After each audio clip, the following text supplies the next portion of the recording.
Mirchi Sunday suspense, কান টান উত্তেজনা। মদ্যপান, ধূমপান ও মাদক সেবন স্বাস্থ্যের পক্ষে ক্ষতিকর।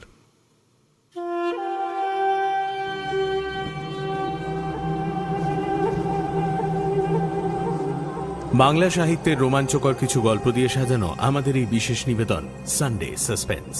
আজ আপনার জন্য সমিতা দাস দাশগুপ্তর গল্প মৌমাছির শোক। সমিতা দাস দাশগুপ্ত প্রধানত সমাজকর্মী হিসেবেই পরিচিত। 1985-তে তিনি গড়ে তোলেন মানবী, এমন একটি সংস্থা যারা আমেরিকায় নিপীড়িত ভারতীয় মহিলাদের সাহায্য করে। তাছাড়াও শিক্ষকতা করেছেন এবং নারী নির্যাতন, সামাজিক অধিকার ও অন্যান্য বিষয় নিয়ে লিখেছেন একাধিক বই ও প্রবন্ধ। বর্তমানে New York University School of Law এর adjunct faculty member. Samita Das Dasgupta মার্কিন যুক্তরাষ্ট্র নিবাসী। আজকের গল্প আমরা নিয়েছি দ্য ক্যাফে টেবিল থেকে প্রকাশিত বই ছায়া জগতের গল্প বইটি থেকে। গল্পের সূত্রধার এবং গল্প পাঠে আমি দীপ। শুরু হচ্ছে মৌমাছির শোক।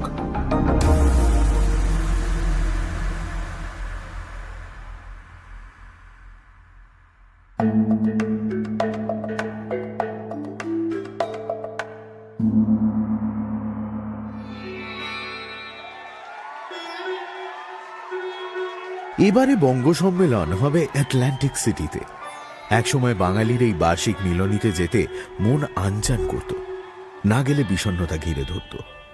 তখন মাত্র 1000 লোক আসত, সবাই সবাইকে চিনত, না চিনলেও আলাপ হয়ে যেত বেশ। হলের ভেতরে লোকাল ভোকালরা গান গাইত, ছোট ছেলেমেয়েরা নটির পূজা, শ্যামা, নৃত্যনাট্য নাচত। আরও ক্ষুদ্র শিশুরা হাত পা নেড়ে ভুলভাল আবল তাবল আবৃত্তি করত। তাতেই কি হাততালি। এরই মধ্যে কর্মকর্তাদের সঙ্গে অনুষ্ঠান সঞ্চালকদের ঝগড়াঝাঁটি লেগে যেত কে সন্ধ্যের দর্শক ভর্তি বিশেষ সময়টি পাবে। বিকেল ছাড়া কেউই অন্য কোনো সময় চায় না। সেই মুহূর্তে রাগারাগি হলেও পরে এসবই হাসির খোরাক হয়ে উঠত। দু একটা হিজিবিজি সেমিনার চলতো এদিক ওদিক। এরই মধ্যে কলকাতার কিছু উঠতি শিল্পী এসে গেয়ে বাজিয়ে আসর মাত করে ফিরে যেত। সে এক ভারী মজাদার সময় ছিল। সেই সময়ের ছিটে ফোটাও এখন খুঁজে পাওয়া মুশকিল। এখন আমেরিকার নানান জায়গা থেকে প্রায় 15,000 বাঙালি এসে জড়ো হয় এই 2.5 দিনের উৎসবে। পেশাদারি নাট্যকার, গায়ক, বাদকের ভিড়ে পাড়ার গাইয়ে আর শিশুরা আউট। সাংঘাতিক প্রতিভাশালী না হলে কেউ আর স্টেজে ওঠার চান্স পায় না। গুচ্ছের ভালো ভালো আর্টিস্ট আসে কলকাতা আর মুম্বাই থেকে। দারুণ প্রফেশনাল ব্যাপার স্যাপারে সেই ঘরোয়া মিলন উৎসব কোথায় হারিয়ে গেছে। বাড়ির পুজো সর্বজনীন বারোয়ারি পুজোয় পরিণত হলে যা হয় আর কি। সেই অল্প স্বল্প ক্ষণস্থায়ী মন কষাকষির বদলে ঈর্ষা আর দলাদলি এখন মন বিষিয়ে দিয়েছে। মতের অমিল থেকে আরম্ভ হয়েছে আরও 2টো সম্মেলন, বঙ্গমঞ্চ আর বাঙালির মন। সেগুলো ভেঙে চুরে আর কটা হবে কে জানে। বঙ্গ সম্মেলন যেতে আজকাল আর তেমন আকর্ষণ বোধ করে না শ্রেয়া। তবে এবার বাড়ির পাশে অ্যাটলান্টিক সিটিতে সম্মেলন হবে, সেজন্য টান রয়েছে। অবশ্য আরও একটি বিশেষ উত্তেজনা আছে। শ্রেয়া একটি নারীবাদী সংগঠনে কাজ করে। প্রতি বছরই ওরা চেষ্টা করে নানান সম্মেলনে নিজেদের সংস্থার লিফলেট বিলি করতে। ওরা চায় লোকেরা সংস্থার নাম জানুক, সাহায্যের দরকার হলে মহিলারা যাতে যোগাযোগ করতে পারে। এমন প্রচারের ব্যাপারে অনেক কমিউনিটি উৎসাহী, আবার অনেকে একেবারেই নয়। এ কাজে বঙ্গ সম্মেলনের কর্মকর্তাদের কাছ থেকে অনুমতি পাওয়া কঠিন। তারা মনে করেন নারীবাদী প্রচারে অনেকে ক্ষুব্ধ হবেন, তাই এসবের মধ্যে না যাওয়াই ভালো। তবে এবার তাদের সম্মতি পাওয়া গেছে। নিউ জার্সির প্রায় দক্ষিণ পূর্ব সীমান্তে আটলান্টিক সমুদ্রের তীরে অ্যাবসেকন দ্বীপের ওপর ছোট্ট শহর অ্যাটলান্টিক সিটি। আমেরিকার লেনি লেনাপে আদিবাসী গোষ্ঠীর ভাষায় অ্যাবসেগামি দ্বীপ। 1800 শতকে ঔপনিবেশিক ইংরেজ মৎস্যজীবীরা সেখানে বসত করেছিল গেড়ি গুগলি মানে ক্ল্যাম আর ওয়েস্টারের ব্যবসা জমাতে। সেসব খুব লাভজনক হয়নি। সমুদ্রের পাড়ে বলে প্রথম থেকেই শহরটা ছুটি কাটাবার রিসর্ট হিসেবে চিহ্নিত হয়েছিল। শহরে 2.5 লাখের কিছু বেশি স্থায়ী বাসিন্দা, কিন্তু অস্থায়ী ভ্রমণকারীদের দৌলতে গ্রীষ্মে সেই লোক সংখ্যা হয়ে দাঁড়ায় দ্বিগুণ। অ্যাটলান্টিক সিটির বিশেষ দ্রষ্টব্য একটা চওড়া দীর্ঘ বোর্ড ওয়াক। সমুদ্র সৈকতে কাঠের পাটাতন সাজিয়ে তৈরি হয়েছে এই পায়ে চলার পথ। ওয়াকের মাঝে মাঝে রয়েছে নানান মুখরোচক খাবারের ঝুপড়ি, খুচরো সুভেনিয়ারের দোকান, বেলুন আর খেলনার অস্থায়ী পসরা, দিন রাতের চলন্ত কেনাবেচা। সেখানে সান্ধ্য ভ্রমণে বেরিয়ে দম্পতিরা হাত ধরাধরি করে হাঁটে, প্রেমিক প্রেমিকারা খোলাখুলি জড়াজড়ি করে চুমু খায়, টিনেজ বন্ধুর দল যেখানে সেখানে বেপরোয়া গ্যাঞ্জাম করে। সব মিলিয়ে জায়গাটা সরগরম থাকে অনেক রাত অবধি। গভীর রাতে বোর্ডওয়াক শান্ত হয়। এই বোর্ডওয়াকের অনুপ্রেরণাতেই তৈরি হয়েছে জনপ্রিয় খেলা মনোপলি। এছাড়া অ্যাটলান্টিক সিটির খ্যাতি জুয়া খেলার ক্যাসিনোর জন্য। বালি, ট্রপিকানা, ট্রাম্প, হ্যারা ইত্যাদি 1 ডজনের বেশি ক্যাসিনো শহরটাকে হাই ফ্লাইং ধনীদের ক্রীড়াভূমি করে তুলেছে। ক্যাসিনোগুলোই অ্যাটলান্টিক সিটির অর্থনৈতিক ভিত। আমেরিকার পূর্ব তীরে এত বড় ক্যাসিনো শহর আর নেই। ইদানিং দেশের অর্থনৈতিক অবস্থা কিছুটা মন্দা হওয়ায় ক্যাসিনোগুলোর রমরমা কমেছে। তাও মালিকরা মাটি কামড়ে পড়ে আছে আচ্ছে দিনের আশায়।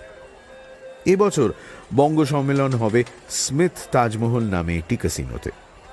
শাহজাহানের তাজমহলের সঙ্গে এর মিল খুঁজতে গেলে চোট খেতে হয়। কটকটে রঙে রাঙানো, ঝলমলে আলোয় সাজানো কিছু বিশাল বিশাল হাতির মূর্তি এখানে সেখানে ছড়িয়ে রেখে স্মিথ সাহেবের ক্যাসিনো এক বিকৃত ভোগী সংস্কৃতির প্রতিলিপি। বিচিত্র ডেকোরেশনের ঘটায় বিরোহী শাহজাহানের প্রেতাত্মা কোথাও টুকি মারারও সাহস পায়নি। এখানে এলে শ্রেয়ার মাথা ঘুরে যায়। অবশ্য সম্মেলনের উদ্যোক্তাদের এসবই নিশ্চয়ই পছন্দ, নইলে এই বিকট জায়গা ভাড়া নেবে কেন? ছেলেদের নিয়ে অমিত আর শ্রেয়া রওনা হলো শুক্রবার সকালে। এমন কিছু দূর নয়, গাড়িতে গেলে ঘন্টা 2-এর পথ। এমনিতে মা বাবার সঙ্গে কোথাও যেতে হলে অগস্ত আর আন্নিক উৎসাহ দেখায় না, বরং বেশ বকাঝকা করেই ওদের নিয়ে যেতে হয়। এবারে দেখা গেল বিশেষ আপত্তি নেই। সে কি মা বাবার কথা রাখতে, না একগুচ্ছ সমবয়সী বঙ্গ ললনার সান্নিধ্যের আশায়, তাহা অবশ্য খুলে বলল না। শ্রেয়ার যমজ ছেলেদের বয়স এবার 15। এদেশের খাদ্যগুণে দুজনেই তাদের 5 ফুট 7 ইঞ্চির বাবাকে ছাড়িয়ে গেছে বেশ কয়েক মাস। বয়সের তুলনায় দুজনকেই যথেষ্ট বড় দেখায়। শ্রেয়ার ইচ্ছে ছিল না তাজমহলে থাকে। এত রগরগে উৎকট প্রাচুর্যের মধ্যে থাকলে ওর শরীর খারাপ লাগে। ভেবেছিল ঐতিহাসিক ট্রেমোর হোটেলে ঘর নেবে, শান্ত পরিবেশে থাকবে, আর ফাংশন হলে আসতেও সময় লাগবে না। কিন্তু অগস্ত আর আন্নিকে জোরাজুরির কাছে হার মানতে হলো। সম্মেলনের হোটেলে থাকলে অনেক রাত অবধি আড্ডা দিতে পারবে, বন্ধুদের সঙ্গে ক্যাসিনোর গেম রুমে ঘুরতে পারবে, অবাধে ঘরে আসা যাওয়া করতে পারবে। হোটেলের বাইরে থাকলে বাবা মা সময় মতো দুজনকে পাকড়ে সব আনন্দ থেকে সরিয়ে নিয়ে যাবে। তাই দুজনে একেবারে যুগ্য বিদ্রোহ করে বসল। মনে মনে শ্রেয়া হাসলো একটু। 2 মাস্তান এখনো জানে না ক্যাসিনোর মধ্যে অপ্রাপ্ত বয়স্কদের ঢোকার অনুমতি নেই। অগস্ত আন্নিক বয়স নিয়ে ধোকা দিতে গেলে গার্ড ঠিক ধরবে। হোটেলে থাকার মজা হলো সকালে উঠে কিচ্ছু করতে হয় না। বিছানা তোলা নেই, ব্রেকফাস্ট বানানো নেই, বাসন মাজা নেই, ঘর ঝাঁট দেওয়া নেই। আরাম করে চা খেয়ে তৈরি হয়ে বেরিয়ে পড়ো। যখন ইচ্ছে ঘরে এসো, যাও, কেউ খবরদারি করবে না। সম্মেলনের প্রথম দিন অগস্ত আর আন্নিক সকাল থেকেই রেডি, লাগামহীন উৎসাহে টকবক করছে। কে কোথায় থাকবে জেনে ছুটে বেরিয়ে গেল দুজনে। অমিতকে মনে করিয়ে দিল শ্রেয়া, ওদের দিকে চোখ রেখো, কিন্তু একদম ছাড়া গরু হয়ে ঘুরতে দিও না। সমুদ্রের পাশে যাতা না করে যেন। আরে ঠিক আছে, বন্ধুদের সঙ্গে একটু হইচই তো করবেই। অমিত শান্ত লোক, ছেলেদের ভীষণ প্রশ্রয় দেয়। শ্রেয়া আন্দাজ করতে পারল না এ ব্যাপারে কতটা সতর্ক হবে ওদের বাবা। কিন্তু মন যতই দ্বিধাগ্রস্ত হোক না, সম্মেলনে এলে উত্তেজনার ঘূর্ণাবর্তে পড়ে যায় সকলে। হইচইয়ের ঢেউয়ে শ্রেয়া দুলে উঠল। চতুর্দিকে নিউ জার্সি চেনা লোক, তাছাড়া হাজার হাজার অচেনা মুখের ভিড়। চারিদিকে নানান রঙের শাড়ির মেলা, পুরুষেরা অনেকেই ধুতি পাঞ্জাবি পরছে। গমগমে আবহাওয়া। এক ঘরে গান হচ্ছে, অন্যদিকে নাচ, একটা বড় হলে ছবির প্রদর্শনী আর বাংলার প্রাচীন শিল্পের সমাবেশ। অন্য একটা বিশাল করিডোরের দুপাশে কয়েকশো দোকান বসেছে। গয়না, শাড়ি, বই, সিডি, সিঙ্গাড়া, হোমমেড এগ রোল, চাটের সম্ভার। জমজমাট বাঙালি পরিবেশ।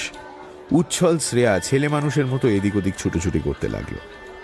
চেনা লোক তো আছেই, দু একজন হারিয়ে যাওয়া বন্ধুর সঙ্গেও আচমকা দেখা হয়ে গেল। অমিতকে এক ঝলক দেখতে পেল হলের বাইরে লবিতে বসে বন্ধুদের সঙ্গে আড্ডা দিচ্ছে। দূর থেকে নিঃশব্দে মুখ নেড়ে ছেলেদের ওপর নজর রাখার কথা মনে করিয়ে দিতে অমিত মৃদু হেসে ঘাড় নাড়ল সামান্য। কিছু বুঝলো বলে মনে হয় না, তবে যাকে যা ইচ্ছে করুক, ছেলে কি ওর একার?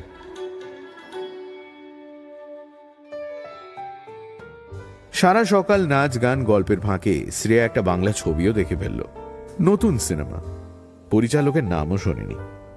দুপুরে লাঞ্চের সময় 1 মিনিটের জন্য ছেলে দুটোর দেখা পেলেও মাকে হাত নেড়ে তারা উন্মত্তের মতো ছুট লাগালো বন্ধুদের সঙ্গে। অমিত দু একজন বন্ধু জুটিয়ে অন্য কোথাও ঘাঁটি গেড়েছে। শ্রেয়া লাঞ্চ খেলো নমিতার সঙ্গে, মামাবাড়ির পাড়ার বন্ধু, বহুদিন পর দেখা। ছোটবেলায় যখন মামাবাড়ি বেড়াতে যেত, নমিতা ছিল খেলার সাথী। কতদিন পর। নমিতা এখন অ্যারিজোনায় একটা জেনেটিক্স কোম্পানিতে সিনিয়র সায়েন্টিস্ট হিসেবে কাজ করছে। লাঞ্চ খেতে খেতে ও খুঁটিয়ে খুঁটিয়ে শ্রেয়ার কাজ আর সংস্থা সম্পর্কে নানান প্রশ্ন করতে লাগলো। নমিতা বিয়ে করেছে বলে মনে হলো না, অবশ্য ডিভোর্স হয়ে গিয়ে থাকতে পারে। নিজের সংসারের বিষয়ে নমিতা মুখ খুলল না। এতদিন পরে সেই ছেলে মানুষই দিনগুলো দুজনেই মন দিয়ে ছুঁতে চাইল আর একবার। সেই ছেলেদের দেখে হেসে গড়িয়ে পড়া, লেকের ধারে ফুচকা ঝালমুড়ি আর বাড়ি পালিয়ে সিনেমা দেখার দিনগুলো। খাওয়া শেষে শ্রেয়া ঠিক করলো নিজের ঘরে গিয়ে কিছুক্ষণ বিশ্রাম নেবে। রাতে নাটক হবে, রাত জেগে নাটক দেখতে হলে এখন একটু গড়িয়ে নেওয়া দরকার।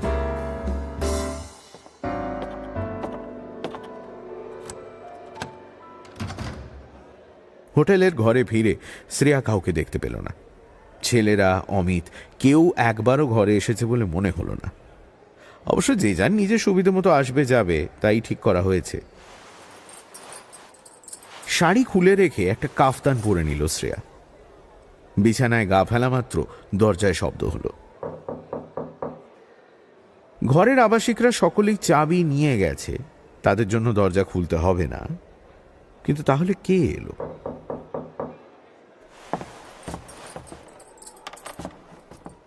দরজার পিপলে চোখ লাগিয়ে শ্রেয়া দেখল এক মহিলা দাঁড়িয়ে, পরনে হোটেল মেডের পোশাক, হাতে পরিষ্কার তোয়ালের স্তূপ।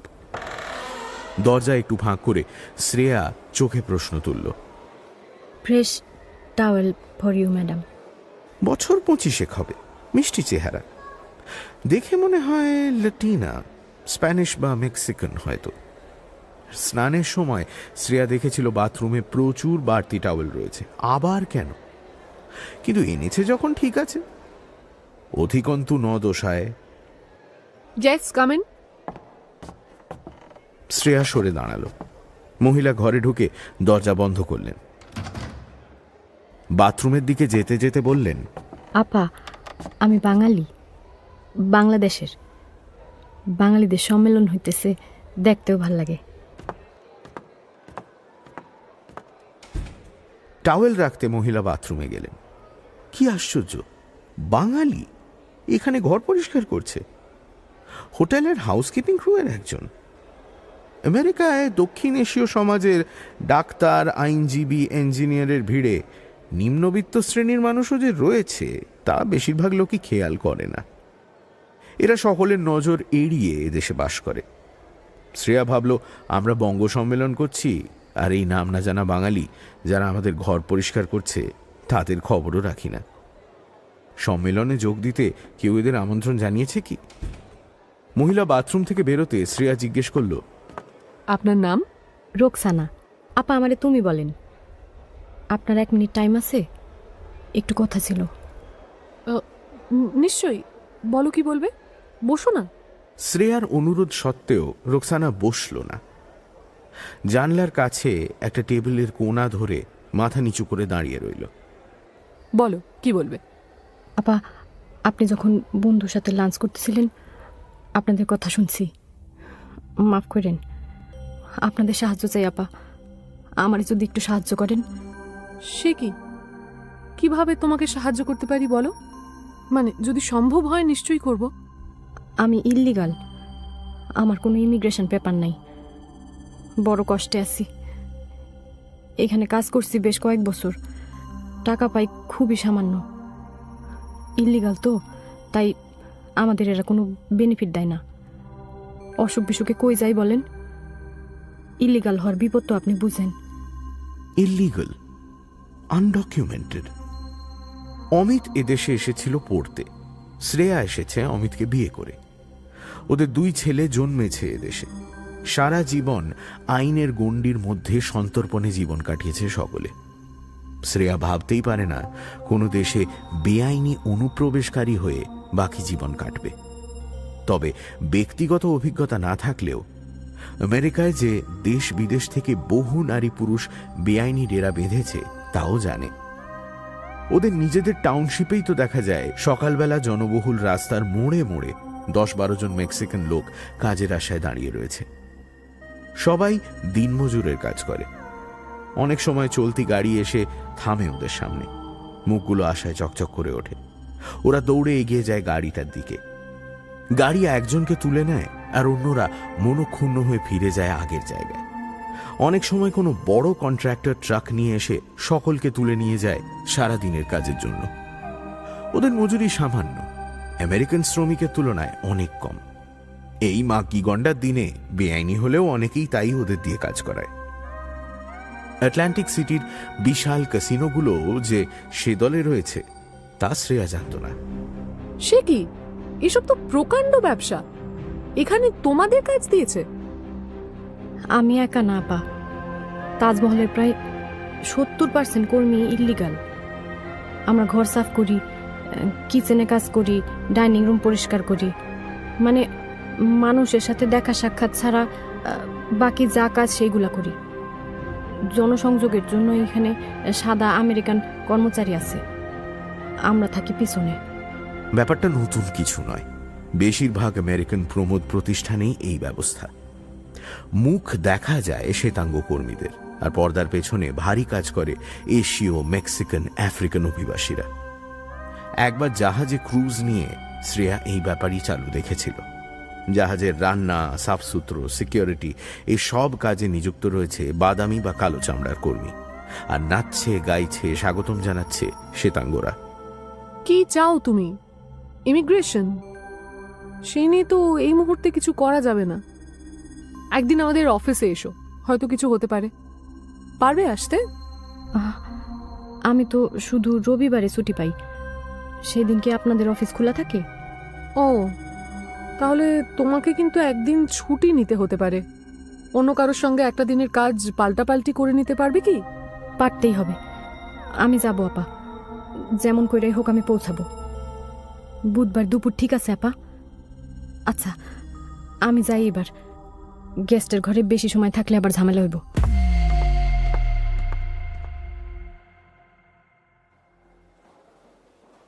বুধবার দুপুরে রোকসানা আসবে। নারী সংস্থার অ্যাটর্নি শেলি গ্রিডাকে নিয়ে শ্রেয়া অপেক্ষা করছিল। সময় গড়িয়ে চলল, কিন্তু রোকসানা দেখানি। বাঙালির সময়। প্রায় ঘন্টা দেড়েক বসে গল্প করে শেলি যখন যাব করছে, একজন মহিলা অফিসে এলেন। আপনি তো শ্রেয়া দি, তাই না? আমার নাম সুরাইয়া চৌধুরী। আমি রোকসানার সঙ্গে কাজ করি। আমরা বড় বিপদে পড়ছি। কি বিপদ? আর রোকসানা আসেনি কেন? ওর জন্যই তো এত আয়োজন করা হয়েছে। শ্রেয়ার মুখে বিরক্তি ফুটল। কত কষ্ট করে ইমিগ্রেশন অ্যাটর্নি শেলি গ্রিডাকে রাজি করিয়েছে রোকসানার কেসটা নিতে, আর সেই কিনা এলো না। এদের যদি কোনো দায়িত্ব জ্ঞান থাকে। এসব মেয়েদের জন্য আগ বাড়িয়ে কিছু করতে যাওয়াও বিপদ। শেলির কাছে ক্ষমা প্রার্থনা করে শ্রেয়া তাকে বিদায় দিল। তারপর তাকালো অভ্যাগত মহিলার দিকে। বলুন, কি আপনার বিপদ? রোকসানাকে খুঁজে পাওয়া যাচ্ছে না, সেই জন্যই সে আসতে পারে নাই, অন্য কোনো কারণ নাই। আপনি রোকসানার বন্ধু? জি, আমিও ইল্লিগাল। আপনার কথা রুকু আমারে বলছে। যেদিন আপনার সঙ্গে দেখা হয় সেই দিনই আমরা ভেবেছিলাম আপনার সাহায্যে দুজনেই অ্যাসাইলাম প্রার্থী হব, কিন্তু এখন ভীষণ বিপদ। রুকু নাই। রোকসানা হারিয়ে গেছে। শ্রেয়া জানে বেআইনি বাসিন্দারা অনেক সময় ইমিগ্রেশন পুলিশের হাত থেকে বাঁচতে পালিয়ে বেড়ায়। এক জায়গায় বেশি দিন থাকা তাদের পক্ষে বিপজ্জনক। মুনাফা বাড়াতে যেসব বড় বড় কোম্পানি বা ফ্যাক্টরি অনুপ্রবেশকারীদের চাকরি দেয়, সেখানে ইমিগ্রেশন পুলিশ হঠাৎ হঠাৎ দুমদাম ঢুকে পড়ে ধরপাকড় করে। মালিকদের কিছু হয় না, কিন্তু অনেক সময় একজোটে বহু ইল্লিগাল শ্রমিককে পুলিশ তুলে নিয়ে ডিটেনশন সেন্টারে ঢুকিয়ে দেয়। তারপর চলে ডিপোর্টেশন। আমেরিকান সরকার জোর করে এদের স্বদেশে পাঠিয়ে দেয়। রোকসানাও কি সেই রকম কোনো পরিস্থিতিতে জড়িয়ে পড়েছে, বা কোনো কিছুর ভয়ে পালিয়েছে? সুরাইয়া যেন শ্রেয়ার মনের কথা বুঝতে পেরে বলল, রোকসানা পালিয়ে যায়নি, যাইতে পারে না। কোথায় যাবে ও? আমাকে বাদ দিয়ে রুকু কখনো কোথাও যাবে না। আপনি কি রোকসানার বোন? ও অন্য কোথাও চলে গেছে কিনা খোঁজ করেছেন? পুলিশে খবর দিয়েছেন? পুলিশ? আমরা ইল্লিগাল, পুলিশ ডাকা কি আমাদের সাজে আপা? না, পুলিশ ডাকি নাই। আর রুকুর যাবার অন্য কোনো জায়গাও নাই। আমি দায়িত্ব নিয়ে বলছি আপনারে, ও কোথাও যায়নি। বেশ, তাই মানলাম। তাহলে একটু ভাবা যাক কি হতে পারে। রোকসানাকে শেষ কে দেখেছে বলতে পারেন? আপনার সঙ্গে ওর কি সম্পর্ক সেটাও বলুন। প্রশ্ন শুনে সুরাইয়া বেশ কিছুক্ষণ চোখ নিচু করে বসে রইল। দাঁত দিয়ে নিচের ঠোঁট কামড়ে ধরেছে। মনের তোলপাড় আলোড়ন মুখে ঝড় বৃষ্টি ঢেলে দিয়েছে। শ্রেয়া বুঝতে পারল সুরাইয়া চুপ করে থেকে আবেগ সামলাচ্ছে। নিজের সঙ্গে কি বোঝাপড়া করে কে জানে। সুরাইয়া চোখ তুলল। রোকসানা আর আমার সম্পর্ক অনেক দিনের। আমাদের রক্তের সম্পর্ক নয়, কিন্তু রক্ত দিয়ে গড়া সম্পর্ক। ও আমার কাছে বড় হয়েছে। এই পৃথিবীতে আমরা দুজনে একা, আমাদের কেউ নাই।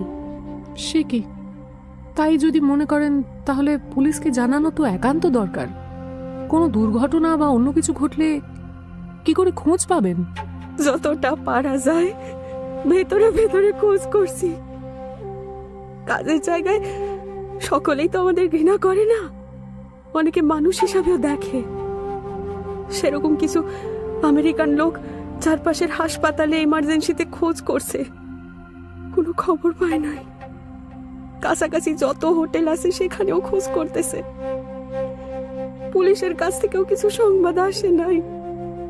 কোনো কারণে ধরা পড়লে পুলিশ কর্মক্ষেত্রে জানাই দেয়। সোরাইয়া, দেখুন, আমার ক্ষমতা খুবই সামান্য। আমি গোয়েন্দা নই। হারানো মানুষ কি করে বের করব আমি? আমার একজন বিশেষ বন্ধু আছে, ওশান কাউন্টির প্রাক্তন পুলিশ চিফ, রিটায়ার করে এখন প্রাইভেট ডিটেকটিভ এজেন্সি খুলেছে। তাকে আমি সম্পূর্ণ বিশ্বাস করি। তার কাছে কি সাহায্য চাইতে পারি? না না না না না না, কখনো না। আপনাকে রোকসানা বিশ্বাস করছিল বলেই আপনার কাছে আসছি। অন্য কাউকে আপনি কিছু বলবেন না, আমাদের সর্বনাশ করবেন না। ব্যতিব্যস্ত হয়ে উঠে সুরাইয়া হুড়মুড় করে চলে গেল। আমেরিকার বেআইনি অনুপ্রবেশকারীরা ছায়া জগতে বাস করে। তারা কাজ করে, সংসার পাতে, দোকানে কেনাকাটা করে, আমেরিকার অর্থনৈতিক কাঠামোকে সমাজের নিচের তলা থেকে পুষ্ট করে। এদের ছেলেমেয়েরা স্কুলে পড়ে, কারণ আমেরিকায় স্কুল শিক্ষা অবৈতনিক এবং বাধ্যতামূলক। কিন্তু এদের দৈনন্দিন জীবন চলে লোকচক্ষুর অন্তরালে। হাত দিয়ে ধরতে গেলে এরা কুয়াশার মতো মিলিয়ে যায়। সেদিনের পর আর সুরাইয়া দেখা পায়নি শ্রেয়া। আশা করেছিল অন্তত একটা ফোন পাবে, তাও হয়নি। নিশ্চয়ই ওর কথায় ভয় পেয়েছে সুরাইয়া, কিন্তু ওর অনুমতি না পেলে তো শ্রেয়া কিছু করতে পারে না। ওদের সংগঠনের অমোঘ নিয়ম অনুসারে ওরা কখনো কারোর গোপনীয়তা ভঙ্গ করে না। শ্রেয়া কোনো সাহায্য করতে পারেনি বলে সুরাইয়া হয়তো রাগ করেছে।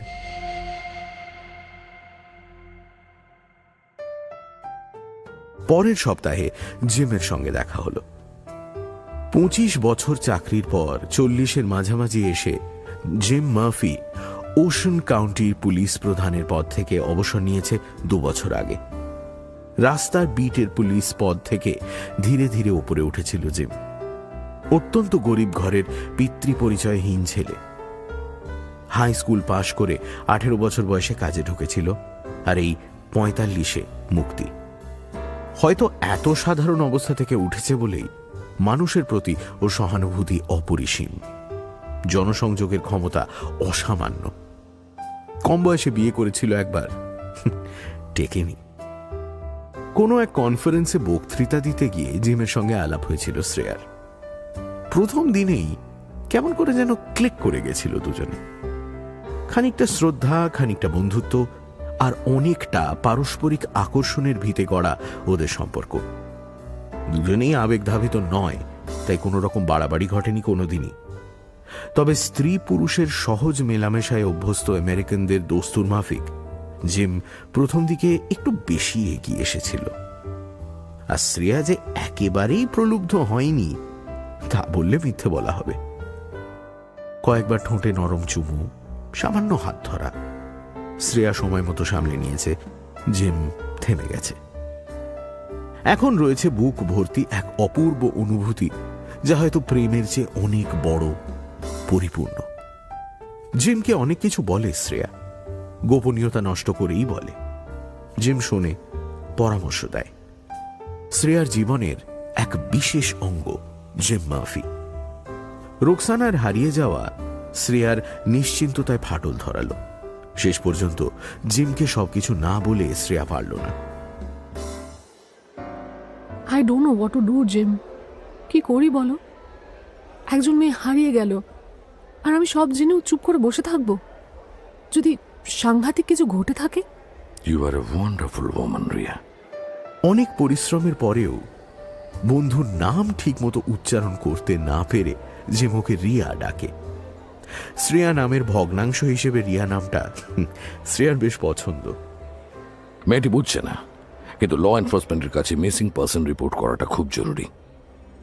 তবে বুঝতে পারছি কি ভয় থেকে সে রিস্ক নিচ্ছে। কিন্তু কিন্তু আমি কি করি বলো? What M I to do? তোমাকে বলবো বলেছিলাম, তোমাকে বিশ্বাস করি বলেছি। করো, বিশ্বাস করো। You trust me, don't you Riya? উত্তরের প্রয়োজন নেই। জিমের দু চোখ অন্তর্মুখী হয়ে উঠল। ওকে ওকে ওকে ওকে, আমি এক কাজ করি, ভেতরে ভেতরে খোঁজ খবর আরম্ভ করি। কোনো খবর পেলে নিশ্চয়ই আমায় জানিও। কিপ মি আপডেটেড, ওকে? স্মিথ তাজমহলে ফোন করে সুরাইয়া বা রোকসানার খবর নেওয়া যায়, কিন্তু ফোন করলে ওদের ডেকে দেবে কিনা সন্দেহ। অস্তিত্বহীন মানুষের উপস্থিতি স্বীকার করলে তাদের বিপদে পড়ার সম্ভাবনা রয়েছে। সে ঝুঁকি কেউ নিতে চাইবে কি? তাহলে কি শ্রেয়া আটলান্টিক সিটিতে চলে যাবে একদিন? ভাবতে ভাবতেই সুরাইয়ার ফোন এলো।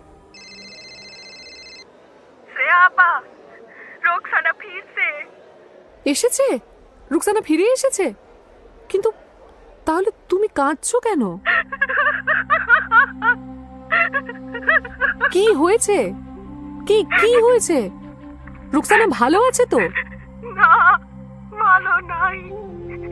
তবে তবে আমার কাছে আছে। শ্রেয়াপা গত রাত্রে আমাদের সঙ্গে কাজ করে একজন, ওরে খুঁজে পায় হোটেলের পেছনে, কিচেনের বাইরে, গার্বেজ ডাম্পস্টারের ভেতরে। সে কি? Garbage dump? এক নাইজেরিয়ান কর্মী অনেক রাতে কিচেনে সবকিছু পরিষ্কার করে আবর্জনা ফেলতে বাইরে গেছিল। কেন জানি না, সে ঢাকাটা তুলা উকি দিয়া দেখে আপসায় ভরাটটা কিছু পড়ে রয়েছে। সন্দেহ হতে আরো দু একজনকে ডেকে ডাম্পের মধ্যে নেমে দেখে রোকসানা পইরা আছে, হুঁশ নাই। ওর শরীরে নির্যাতনের চিহ্ন, প্রাণ আছে কিন্তু কিন্তু মৃত প্রায়। রোকসানাকে ধরাধরি করে তুই লাইনে ওরা আমারে কবর দেয়। সেই থেকে 2-3 জন মিলে পালা কইরা ওরে শুশ্রূষা করতেছি, ওষুধ খাওয়াইতেছি। রোকসানার পাশ থেকে আমি নড়ি নাই, এক চুলও নড়ি নাই। ক্যাসিনোয় আমাদের কাজ অন্যেরা সবাই ভাগ করে নিছে। এ আপনি কি করেছেন? রোকসানাকে এক্ষুনি হাসপাতালে নেওয়া দরকার, ওর চিকিৎসা করাতে হবে। সে হবার নয় আপা, আমরা ওষুধ দিতাছি, আল্লাহর ইচ্ছা থাকলে সে বাঁচবে। মানে মানে বিনা চিকিৎসায়, শুধু ঈশ্বরের ভরসায় মেয়েটাকে এভাবে ফেলে রাখবেন নাকি? আমাদের মধ্যে একজন ডাক্তার আছে আফ্রিকা থেকে, তিনি দেখতাছেন রোকসানাকে, ওষুধ দিয়েছেন। আফ্রিকার ডাক্তার? উইচ ডক্টর নাকি? একজন ভালো ডাক্তার দেখাবেন না? রোকসানা কি চোট পেয়েছে তাই তো জানেন না, যদি বড় কিছু হয়ে থাকে। নিকি নিকি মেডিকেল কলেজ থেকে পাশ করা, রোয়ান্ডায় এক বড় হাসপাতালে উঁচু পদে কাজ করত। টুটসি বলে হুটু জঙ্গিরা ওর গোটা পরিবারকে কুপাইয়া খুন করছে। ও বাড়িতে ছিল না তাই বাঁচতে পারছে। তারপর দেশ থেকে পালা এখানে আসে, এখন অ্যাসাইলামের জন্য অ্যাপ্লাই করছে, পেয়ে যাবে মনে হয়। সেই বলছিল আমরা আমরা এই দেশে অ্যাসাইলাম পেতে পারি। কিন্তু হাসপাতালে না গেলে কি করে? দিদি, নিকি আমাদের দেখে, ছোটখাটো অপারেশনও করে। সেই বলছে ভিতরের অঙ্গে রুকু কোনো চোট পায় নাই, যেটুকু যা তা ধীরে ধীরে ভালো হবে। কিন্তু কিন্তু রক্সানাকে কেউ সাংঘাতিক মারছে, কয়েকদিন ধরে টর্চার করছে। তারপর তারপর মরে গেছে মনে করে গার্বেজ বিনে ছুঁইরা ফেলাই দিছে। কিভাবে মারছে মেয়েটারে! সিগারেটের শেখা দিছে, প্লেট দিয়া ফালা ফালা করছে। আমার মেয়েটা কি কষ্টটাই না দিছে ওরে। শ্রেয়া কোনো দিন এ ধরনের পরিস্থিতিতে পড়েনি। ডোমেস্টিক ভায়োলেন্স নিয়ে কাজ করতে গিয়ে বহু নির্যাতিত মেয়ে দেখেছে। হাসপাতালে ধর্ষিতার হাত ধরে ফোরেনসিক পরীক্ষার সময় দাঁড়িয়ে থেকেছে, দাঁতে দাঁত চেপে সহ্য করেছে সব। তার কাজ ভিকটিমের কাছাকাছি থেকে সাহস জোগানো, তাই সে করেছে। কিন্তু এমন অবস্থার সম্মুখীন এর আগে হয়নি। অপরাধ ঘটেছে, কিন্তু অপরাধীকে শনাক্ত করার কোনো প্রচেষ্টাই নেই, বরং অপরাধের শিকারকে লুকিয়ে রাখার ব্যাপারে সবাই সচেষ্ট। সুরাইয়ার আপত্তি ডিঙিয়ে কিছু করা সম্ভব নয়। কেমন করে ওকে বোঝানো যায় যে এই ভয়ঙ্কর আক্রমণের পর রোকসানার বিপদ আরো বেড়ে গেছে? যে অজানা আক্রমণকারী ওকে মৃত বলে ডাম্পস্টারে ফেলে দিয়ে গেছে, সে যদি জানতে পারে রোকসানা বেঁচে আছে, তাকে শনাক্ত করতে পারে, তখন কি সেই অসম্পূর্ণ কাজ শেষ করতে ফিরে আসবে না? সোরাইয়া শুনুন, যে প্রাইভেট ডিটেকটিভের কথা আপনাকে বলেছিলাম, দয়া করে একবার তাকে জানাতে দিন। সে আমার বন্ধু, আপনাদের কোনো ক্ষতি করবে না। এত বড় অপরাধের কোনো বিচার হবে না। আমার একটু ভাবতে সময় দেন। আমার আমার প্রথম কর্তব্য হয়েছে রুকুরে সুস্থ কইরা তোলা। বিচলিত হয়ে অমিতকে অফিসে ফোন করল শ্রেয়া। কি হচ্ছে বলো তো? কি করব এখন? কি করা উচিত আমার? ব্যাপারটা বুঝতেই বেশ কিছুক্ষণ লেগে গেল অমিতের। তারপর বিরক্ত হলো। এই জন্য মিটিং এর মাঝখানে আমাকে ফোন করেছো? ঘরে এক গাদা লোক বসে আছে নানান সমস্যা নিয়ে, আর তোমার কোন সুদূর প্রবলেম। আচ্ছা, এক কাজ করো, পুলিশকে ফোন করে দাও, না হয় তোমার সেই পুলিশ বন্ধুকে ফোন করে জানিয়ে দাও না। এখন এই নিয়ে আর বেশি সময় দিতে পারবো না, বাড়ি গিয়ে ভালো করে কথা হবে, ঠিক আছে? ভীষণ মন খারাপ লাগছে, আমি একদম স্থির থাকতে পারছি না। ছেলেরা যতক্ষণ স্কুল থেকে না ফেরে শপিং টপিং করে সময় কাটাও না। অবশ্য আরো একটা ভালো কাজ করতে পারো, একটু আলু পোস্ত আর মাছের ঝোল রাঁধো না, অনেকদিন খাইনি। কি আলু? আচ্ছা ঠিক আছে, পরে কথা হবে।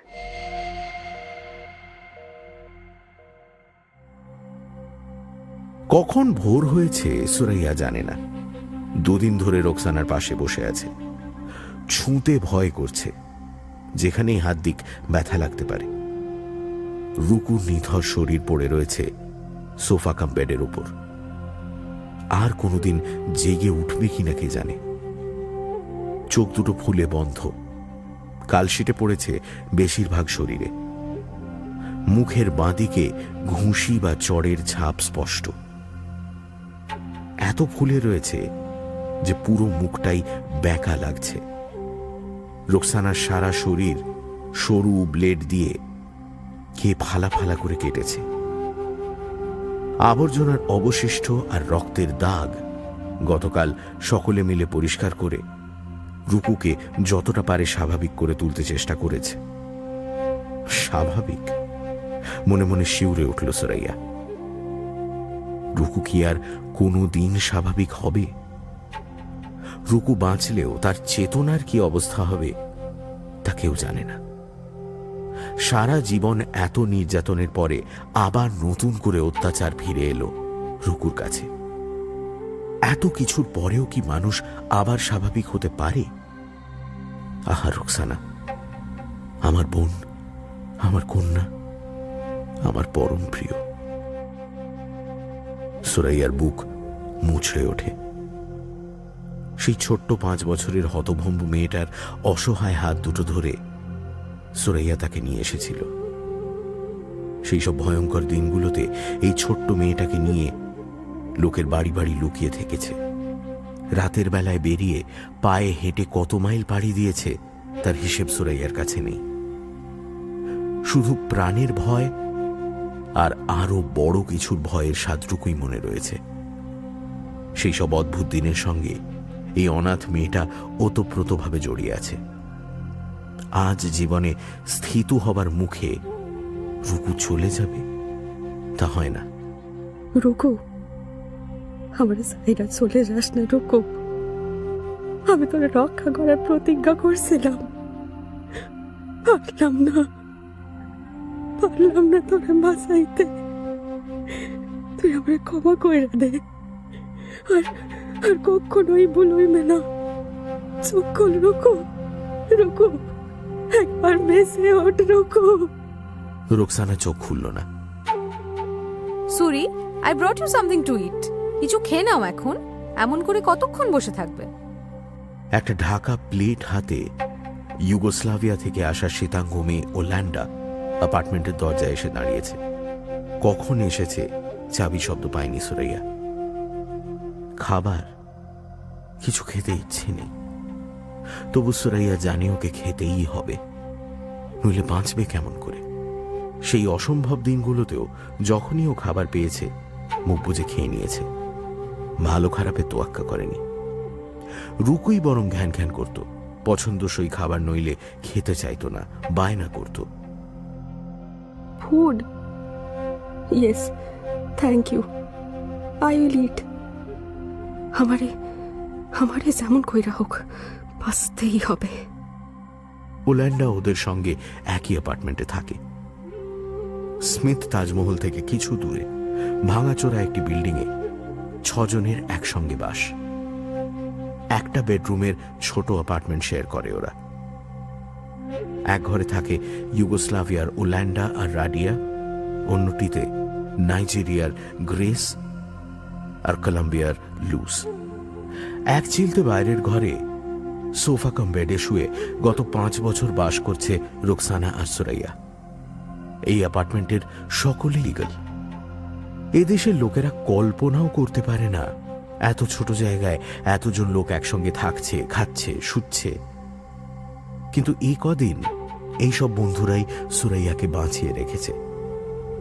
রোকসানার জন্য ওষুধ এনেছে, ওদের দুজনের কাজ নিজেদের মধ্যে ভাগ বাটোয়ারা করে নিয়েছে, সুরাইয়ার মুখে খাবার তুলে দিয়েছে, আর ফাঁকে ফাঁকে রুকুকে সেবা করেছে।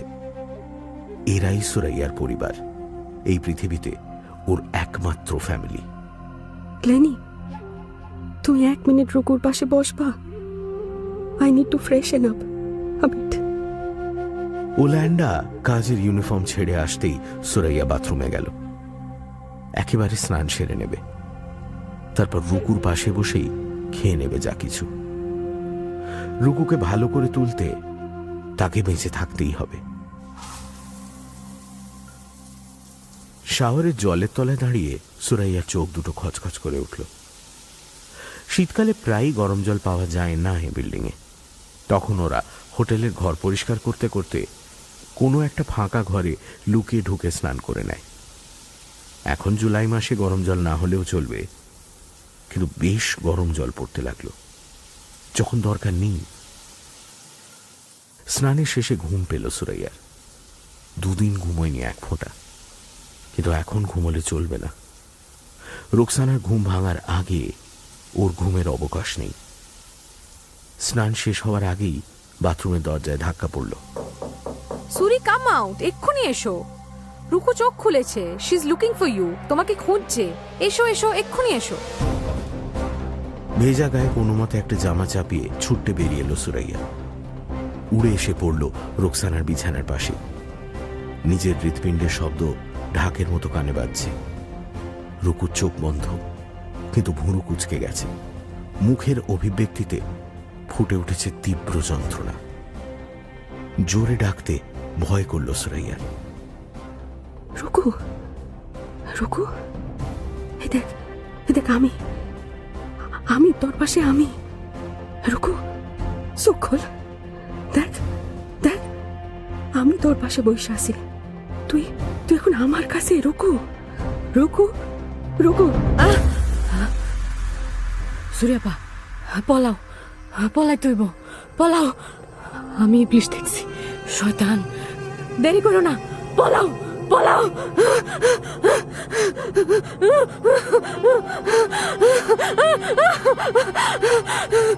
উন্মাদের মতো চারিদিকে তাকাতে তাকাতে উঠে বসার চেষ্টা করল রোকসানা। ওকে জড়িয়ে ধরে সুরাইয়া আর ওল্যান্ডা চেপে শুইয়ে দিল। শরীরের ব্যথা উপেক্ষা করে রোকসানা হাত পা ছুঁড়ছে। কোনো এক অজানা ভীতি ওর দেহে প্রচন্ড শক্তি চুকিয়েছে। এমনি করে রুকুকে বেশিক্ষণ ধরে রাখা যাবে না। রুকু, প্লিজ শুইয়া থাক। এখানে কোনো ভয় নাই। এখানে শুধু আমরা আছি, আমি আছি, আর তোর বন্ধুরা আছে। এখানে কেউ তোর কোনো ক্ষতি করতে পারবে না। ওদের ঝটাপটির ফাঁকে নিকিকে ডেকে নিয়ে এলো Olanda. Can you hold her tight? শক্ত করে ধরো। সুরি, তুমিও। একটা সিরিঞ্জ বের করে রোকসানার হাতে কোনো রকমে একটা ইঞ্জেকশন দিল নিকি। সমবেত প্রচেষ্টায় রোকসানাকে বিছানায় শুইয়ে দেওয়া হলো আবার। তারপর রোকসানার নাড়ি ধরে বসে রইল নিকি। ধীরে ধীরে রুকুর অশান্ত ছটফটানি কমে এলো। ঠিক আছে, রুকু কিছুক্ষণ আরো ঘুমোবে। আর ভয় নেই, খালি ওকে শান্ত রাখতে হবে, সাবধানে রাখতে হবে। সুরাইয়া দেখল রুকুর মুখ শান্ত হয়ে উঠেছে। রুকু ঘুমে আচ্ছন্ন হয়ে পড়ল। নিকি ওকে সেডেটিভের ইঞ্জেকশন দিয়েছে। নিকি যে কোত্থেকে এইসব ওষুধ জোগাড় করে তা সুরাইয়া জানে না, জানতে চায়ও না। নিকি যে রোকসানার জীবন বাঁচিয়েছে সেই জন্যই ও কৃতজ্ঞ। নিকির ওপর সুরাইয়ার অগাধ ভক্তি। ও যখন আশ্বাস দিয়েছে রুকু এবারের মতো বেঁচে যাবে, কথাটা মনে করেই থমকে গেল। এবারের মতো মানে? এক অজানা আতঙ্ক শরীরে হিমশীতল চাদর বিছিয়ে দিল আবার। রুকু বলল, ইবলিশ, শয়তানকে সে দেখেছে। তাহলে কি সেই বদমাশটাই রুকুর এই অবস্থার জন্য দায়ী? রোকসানার মনের ভুল নয় তো? উত্তেজিত মস্তিষ্কের বিভ্রান্তি? এখানে সেই শয়তানটা আসবে কেমন করে? তবু সুরাইয়ার বুকের ভেতরটা কেমন আঁট লাগলো। পুরো বিল্ডিং এর জন্য টেলিফোনের একটা কমন লাইন রয়েছে। যন্ত্রটা দোতলায় করিডোরের দেওয়ালের গায়ে লাগানো। বিল্ডিং এ সকলেই ফোনটা ব্যবহার করে। করিডোরে এসে সুরাইয়া ফোন তুলে শ্রেয়ার নাম্বার ডায়াল করল। 3 বার বেজে যাওয়ার পর ফোন তুলল শ্রেয়া। কোনো ভনিতা না করেই সুরাইয়া বলল, আপনার সেই ডিটেকটিভ বন্ধুকে একবার নিয়ে আসুন আপা। আমি নিরুপায়, যা হয় হবে। তাকে যদি একবার বলেন আমাদের নাসার অবস্থার কথা, আগে থেকে সব বলে আনেন। আমার আর কোনো উপায় নাই আপা, আমার আর কোনো উপায় নাই।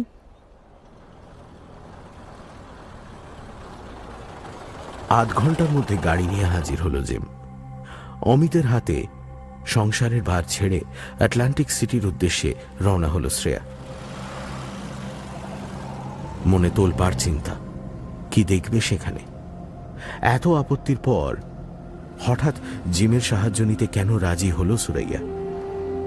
অত্যধিক আত্মবিশ্বাসের ফলে শ্রেয়া কি এমন কোনো সমস্যায় নিজেকে জড়িয়ে ফেলছে যা সমাধানের ক্ষমতা ওর নেই?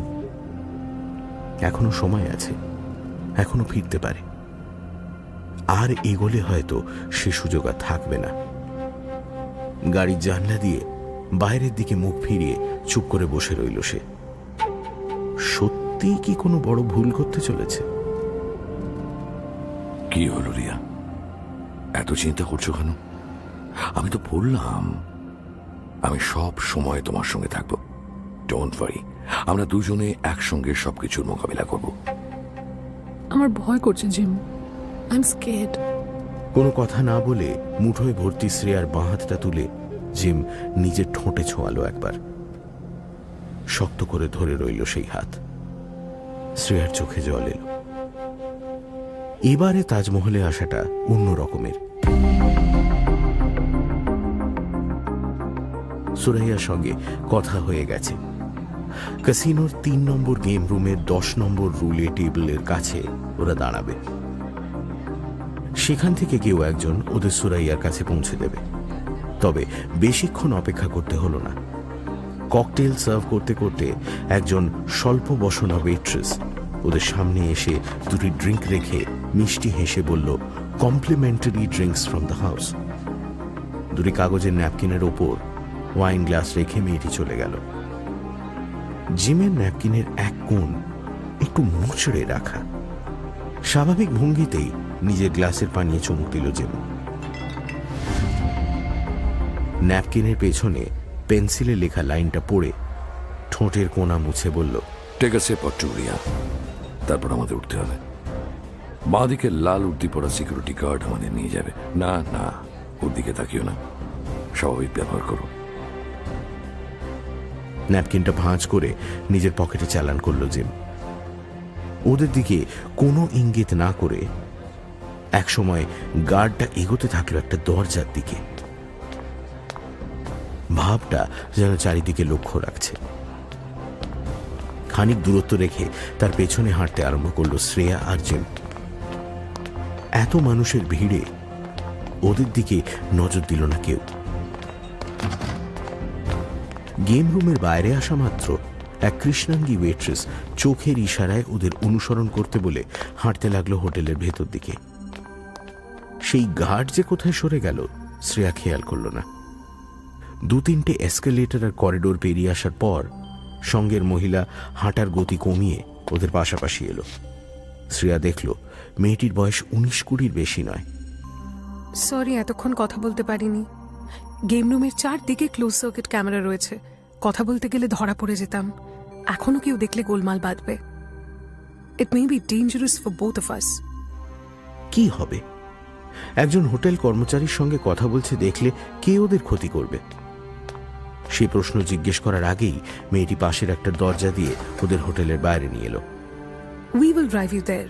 আপনাদের গাড়ি এখানে রেখে চলে যান। যেখানে যাচ্ছেন সেখানে অচেনা গাড়ি দেখলে লোকের সন্দেহ হবে। We will bring you back as well.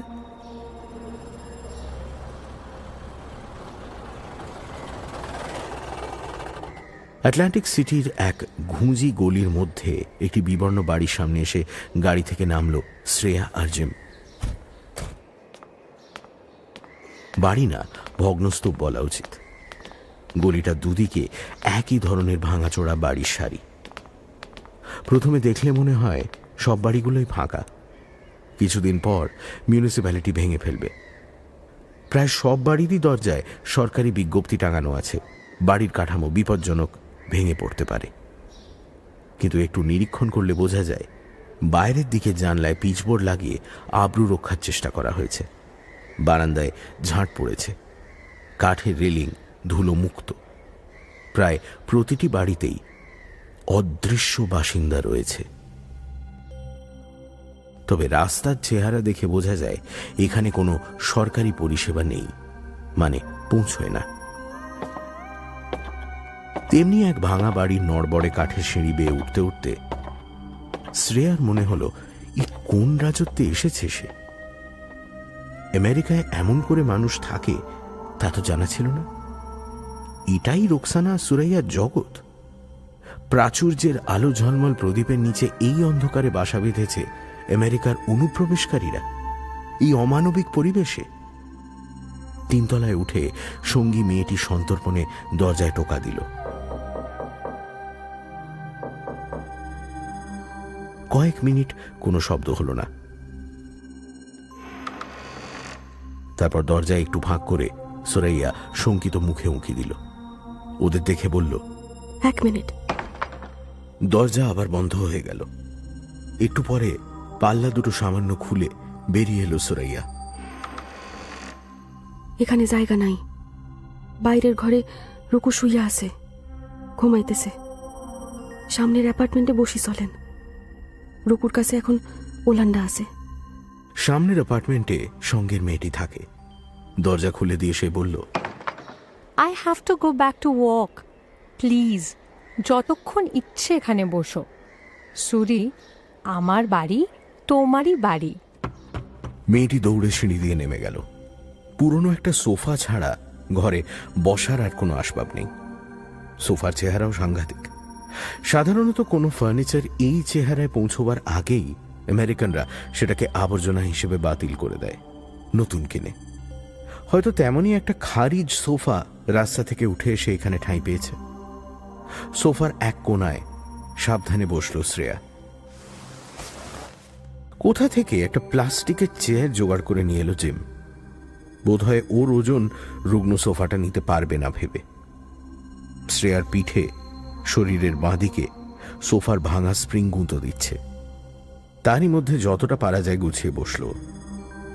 Suraiya সোফার অন্য কোণায় বসে জিমের দিকে তাকালো। আপনি শ্রেয়া আপার বন্ধু, প্লিজ ফরগিভ মি। আমি আপনাকে বিশ্বাস করতে পারি নাই, তাই আপাকে বারণ করছিলাম কিছু বলতে। কিন্তু এখন মনে হইতেছে আমাদের আর কোনো উপায় নাই।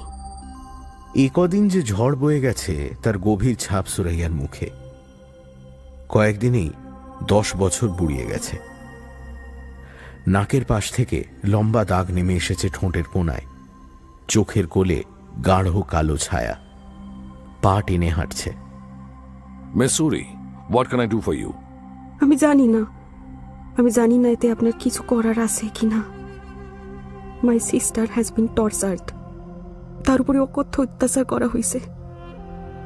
কে কারা করছে তা জানা আমার উদ্দেশ্য নয়, কিন্তু আমি ওকে সুরক্ষিত রাখতে চাই,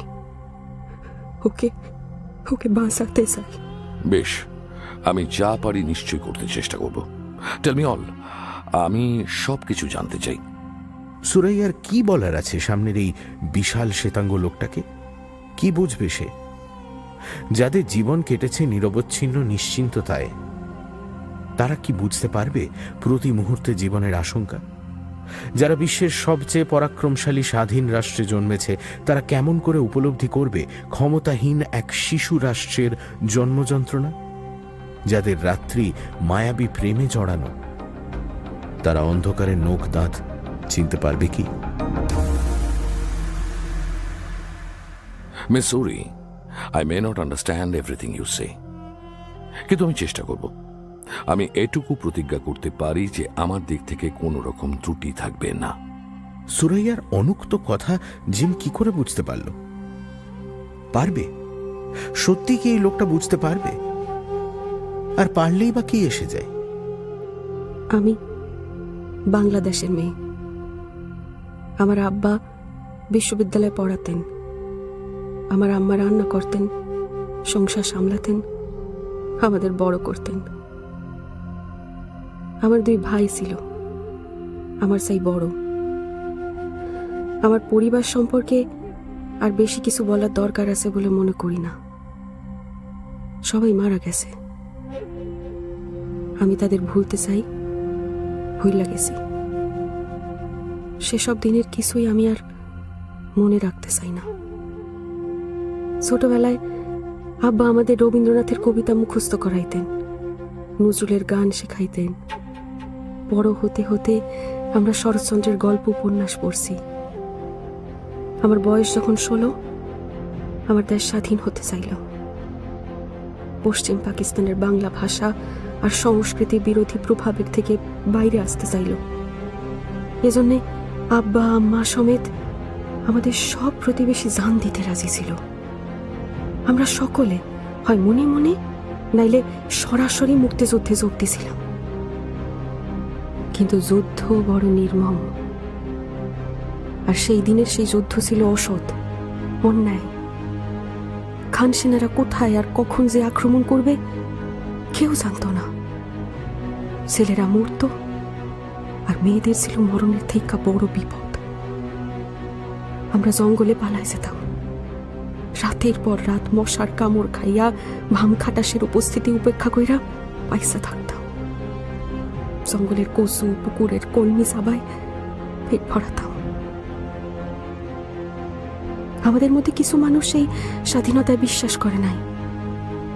পশ্চিম পাকিস্তানের সৈন্যদের সঙ্গে হাত মিলায় নিজের দেশের মানুষকে ধরায় দিত, খতম করত, সুযোগ পাইলে তাদের উপর অত্যাচার চালাইত। পরে শুনছি পাকিস্তানের নেতারা বলা বলি করতেছিল ৩০ লক্ষ বাঙালি নিধন করলে এই সুটকা বিদ্রোহ চিরদিনের মতো নষ্ট হয়ে যায়। আর সে ব্যাপারে সচেষ্ট ছিল বিশ্বাসঘাতক ওই রাজাকারেরা। আমার ভাইয়ারা আর আব্বা তখন কোথায় যে থাকতো আমি জানতে পেতাম না। মাঝে মাঝে তারা লুকায় দেখা করতে আসতো। কোথায় দেখা হবে, কেমনে দেখা হবে, সেসব শুধু আম্মা জানত। আমার কাছে তারা ম্যাজিকের মতো রাতের বেলা উদয় হতো। আব্বা একবার আম্মাকে বললেন আমার নিয়ে ইন্ডিয়ায় চলে যেতে। সেই সময় নাকি চলে আসছে। কিছুদিন পর আব্বা আর ভাইয়ারাও সেখানে চলে আসবে, চিন্তার কোনো কারণ নাই। সেদিন আম্মার চোখ দিয়া অজরে পানি ঝরছিল, কিন্তু তা মুইচ্ছা তিনি সেই রাতেই আমাদের পাশের বাড়ির খালাকে বললেন আমরা পরের দিন কলকাতায় চলে যাব। তিনিও ইচ্ছা হইলে চলে আসতে পারেন, কিন্তু কিন্তু তার আগেই আমার আম্মাকে ধইরা নিয়ে গেল। আমাকে আমাকে দূরে লুকায় রেখে পুকুর পাড়ে গেছিল আম্মা। আমি আমি গাছের আড়াল থেকে দেখলাম আমার সেই সুন্দর আম্মাকে সার্জন খান সেনা মুখ সাইপা তুইলা নিয়ে গেল। আমার আম্মা ছটফট করতেছিল। আমি আমি কিন্তু শব্দ করি নাই।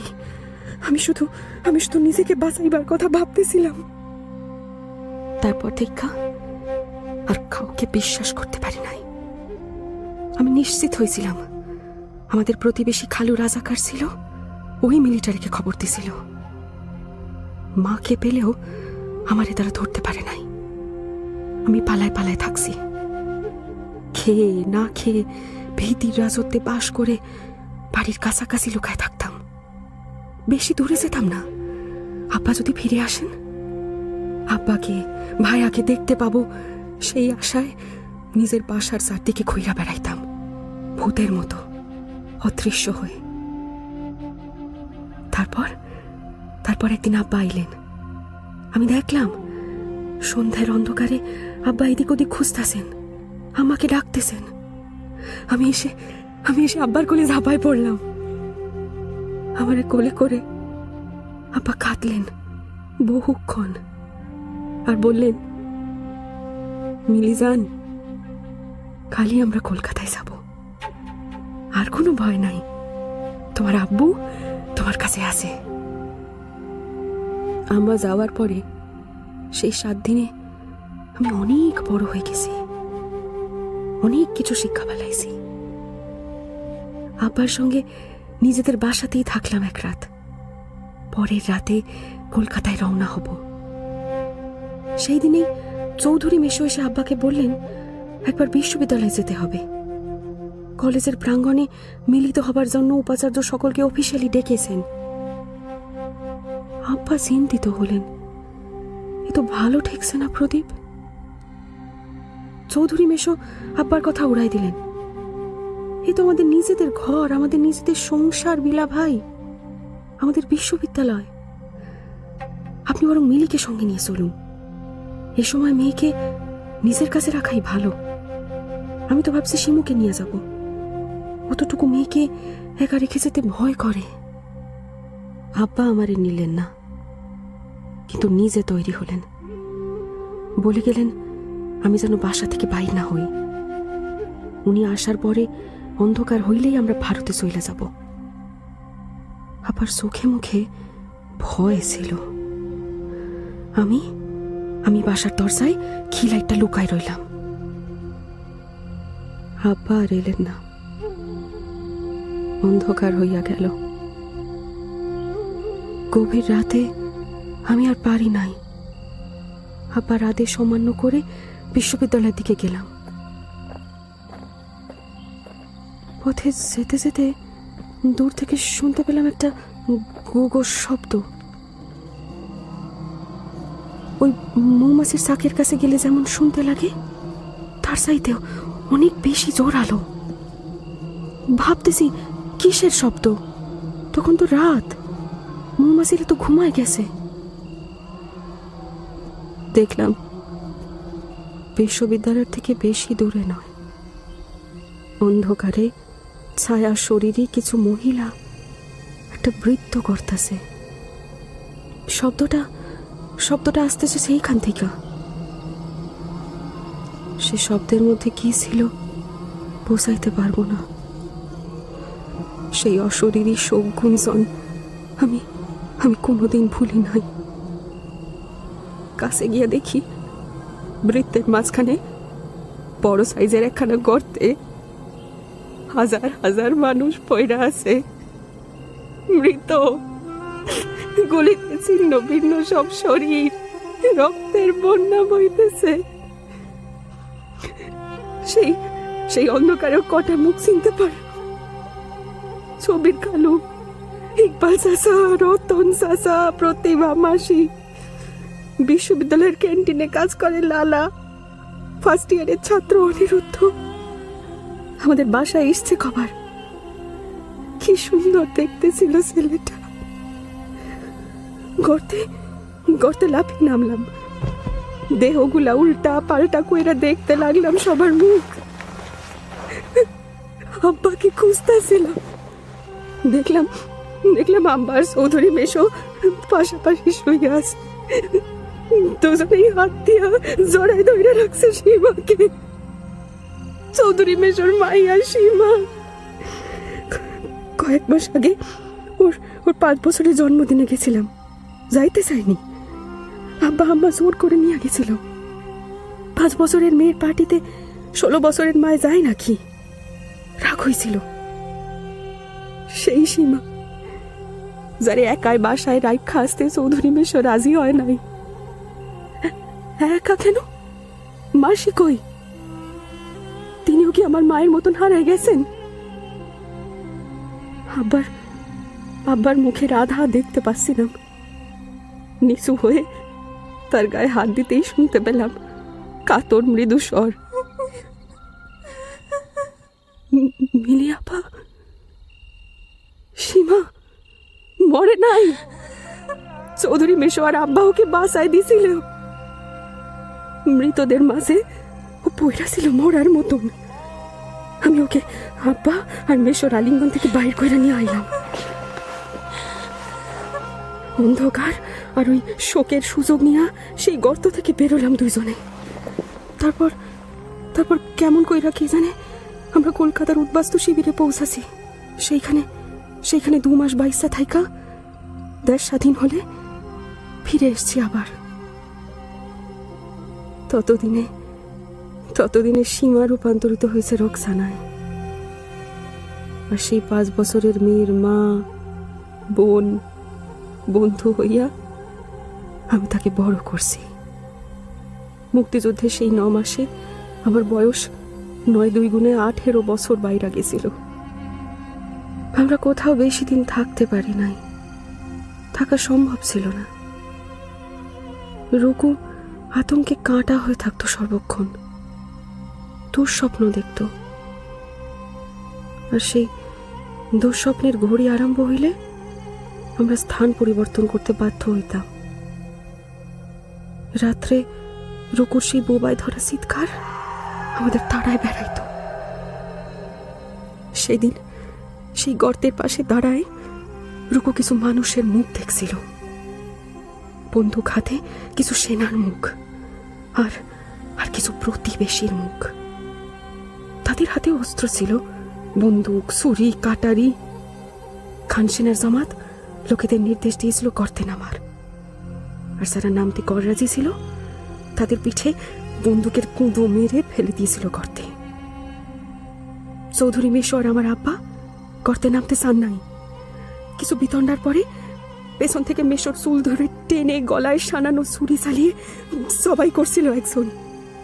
আর সেই মুহূর্তে তার চোখে চোখ পড়ে গেছিল রুকুর। রুকু আর মেশোর দেহ সহ আব্বা ছাপ দিয়েছিল গর্তে।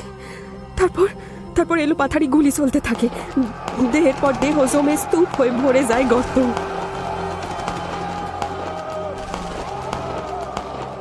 রুকুর দুঃস্বপ্নের নায়ক হলো ছুরি হাতের সেই লোকটা।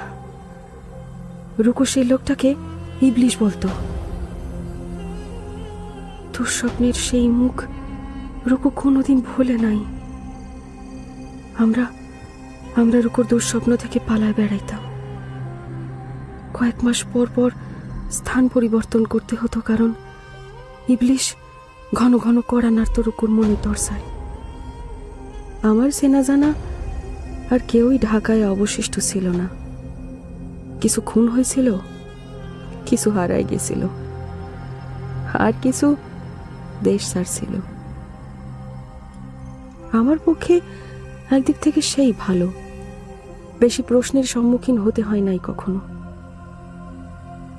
অনেকে ভাবতো রুকু আমার যুদ্ধ কন্যা। কেমন করে কে জানে। রুকুর বয়স তখন 5, অবশ্য রোগা শোকা বলে দেখতে লাগে বড় জোর 3। কেই বা তখন যুক্তি টুক্তির ধার ধারত। আমি একা মেয়ে, কে জানে কোথায় কি হয়েছে। আমার সঙ্গে কেউই বেশি মিশত না। আমি রুকুকে বেশি পড়াশোনা করাইতে পারি নাই। যা সামান্য পড়াশোনা করছিল তা আমারই কাছে। আমি আর কতটুকু জানি। সেই 16 বছরের পর থেকে আমি তো রোজগারই করতেছি, দুটো পেট ভরাইতে হইছে। রুকুর জন্য কিছুই করতে পারি নাই আমি, শুধু তাকে বাঁচায় রাখছি।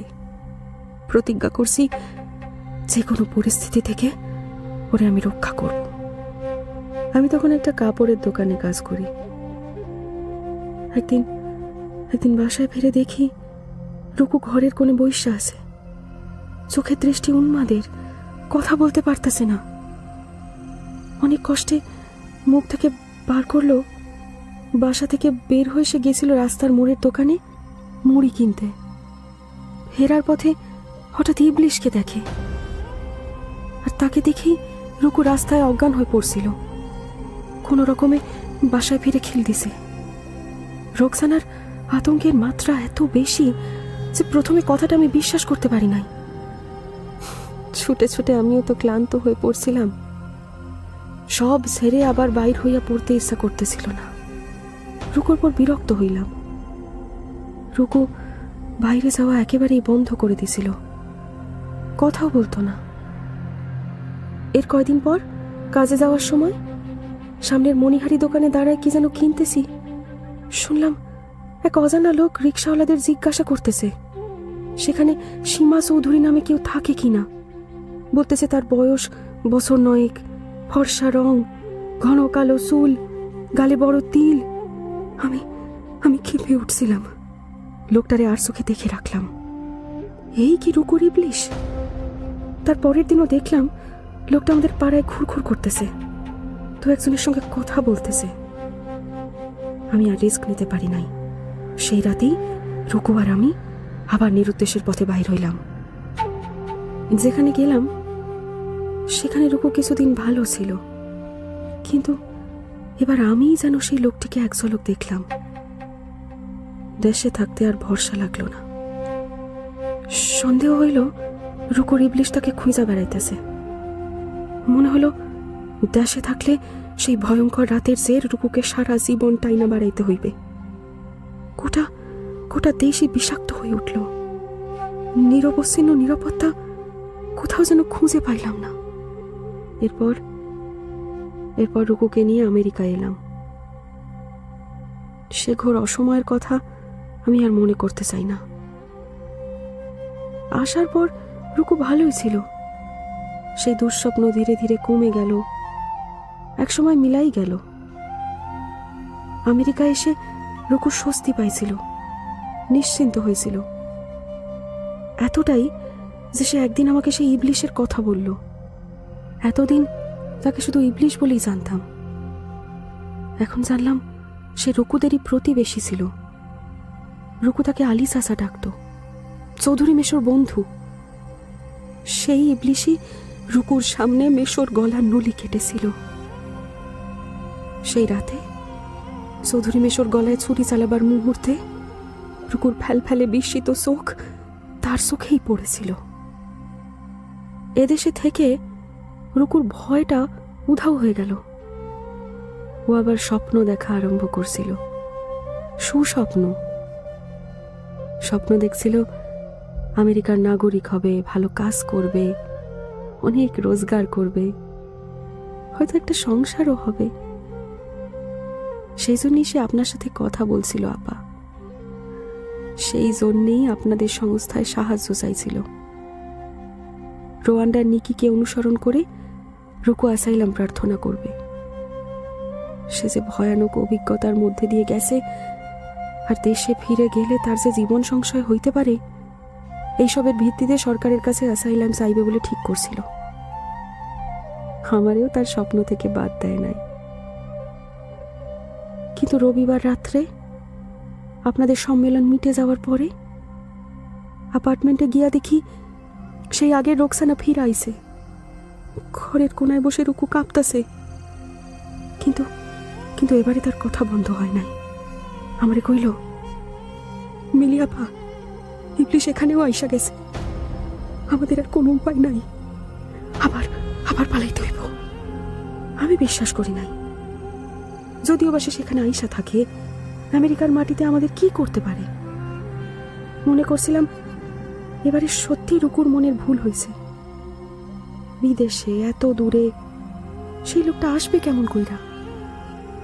আর এখন তো তার বয়স 70-এর কোঠায়, হয়তো মইরাই গেছে। তাছাড়া একটা বুইড়া লোক কি করবে আমাদের? আমি রুকুকে বলছিলাম, তাই যদি হয় বারবার মরার চেয়ে একবার মরাই ভালো। দেখাই যাক না সে কি করে।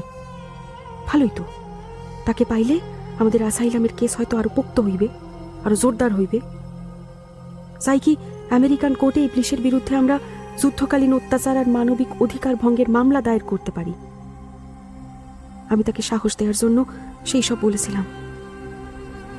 জানতাম এসব কিছুই আমরা করতে পারুম না, কিন্তু রুকু হারিয়ে গেল, আর তাকে ফিরে পেলাম এই অবস্থায়। এসব কি কাকতালীয়, নাকি সত্য সত্য ইবলিশ রুকুকে খুঁজে পেয়েছে? সুরাইয়ার কথার শেষে শ্রেয়া আর জিম দুজনেই স্তব্ধ। এরপর আর কি বলা থাকতে পারে? সুরাইয়ার গল্পের ভারে দুজনের মন নুয়ে পড়েছে।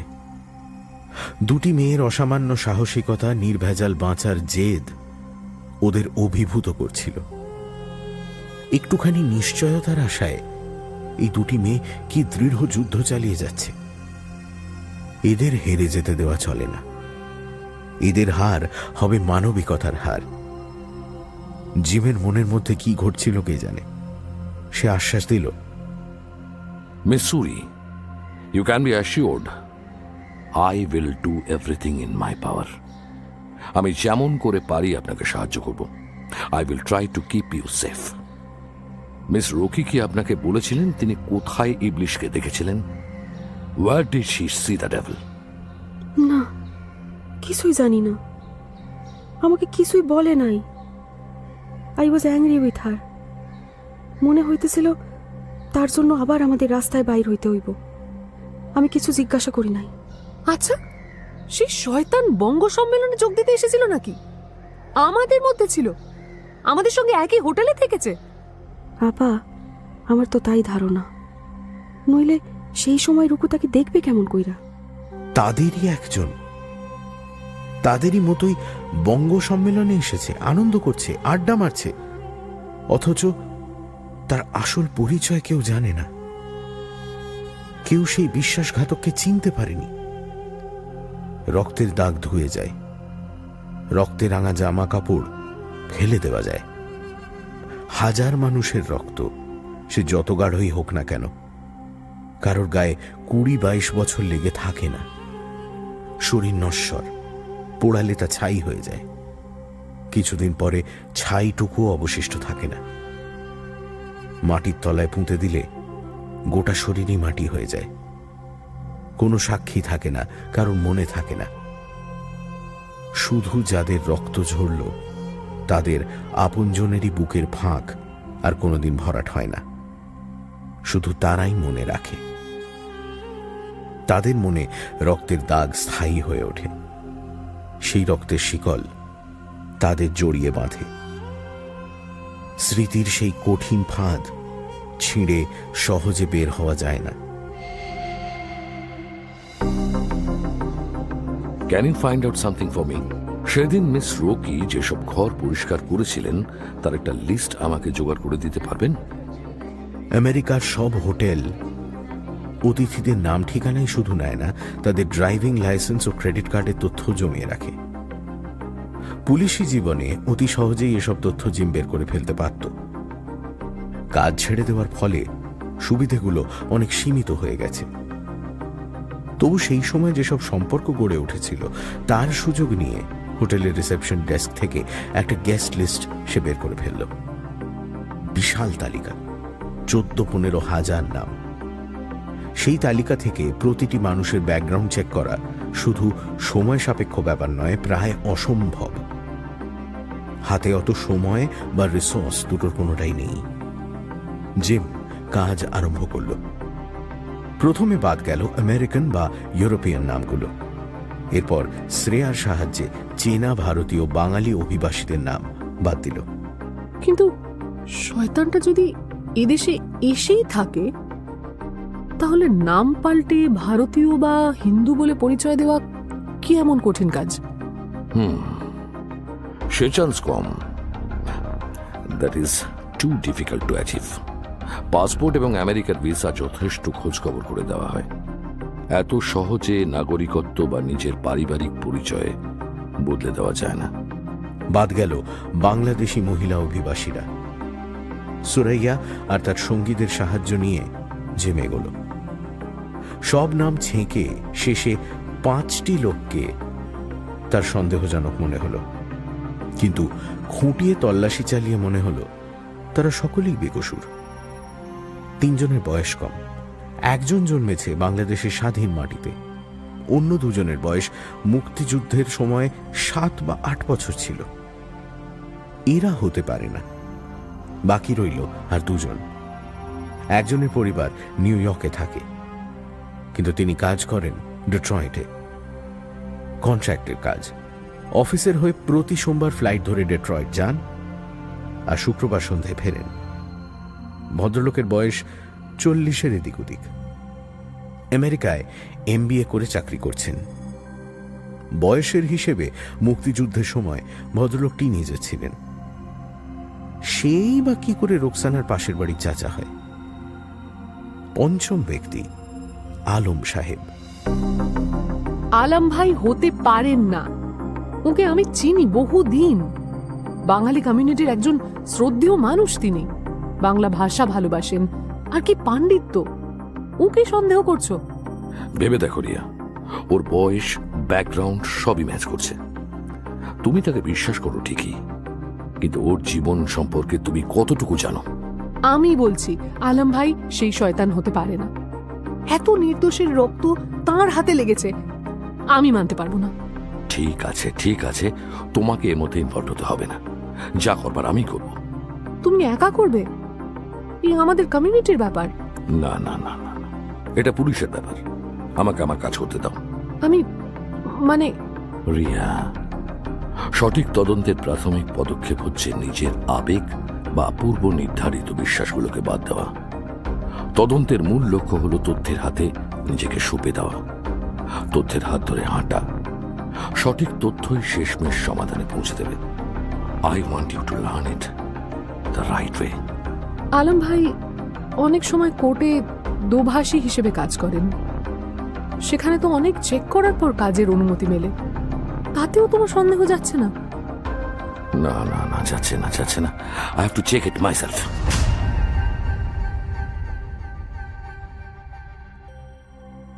জিমের তদন্তের প্রকৃতি বা অগ্রগতি সম্পর্কে শ্রেয়া আর কিছু জানতে পারল না। বেশিরভাগ তথ্যই চেপে রাখতে আরম্ভ করল জিম। চাপা অভিমানে শ্রেয়াও আর এসব নিয়ে কোনো প্রশ্ন করল না। কয়েকদিন পরে সুরাইয়ার ফোন এলো।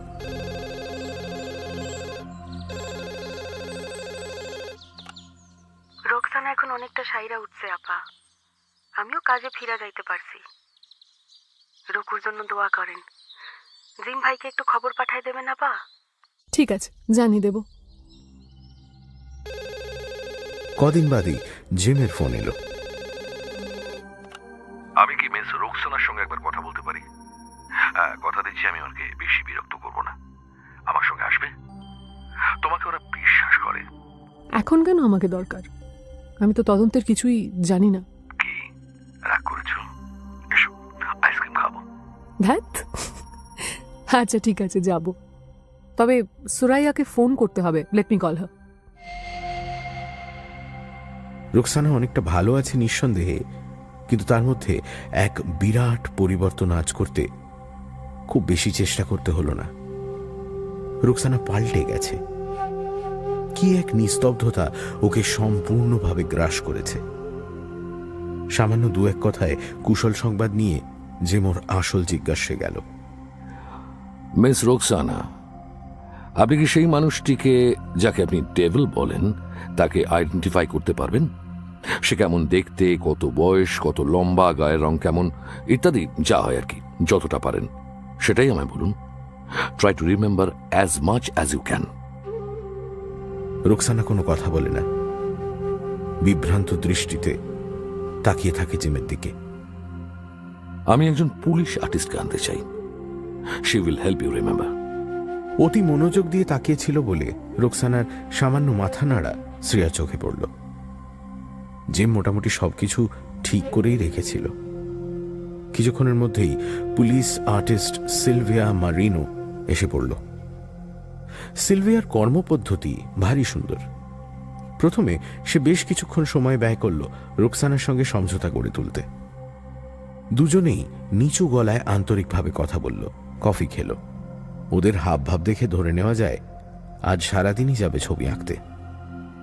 সিলভিয়া আর রোকসানাকে একসঙ্গে রেখে শ্রেয়া আর জিম গেল লাঞ্চ সারতে।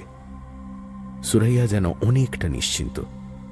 সে গেল এই ফাঁকে হোটেলে হাজিরা দিয়ে কিছু কাজ সেরে আসতে। আজ অবশ্য কাজের রস্টারে তার ডিউটি নেই, কিন্তু রোকসানার রয়েছে।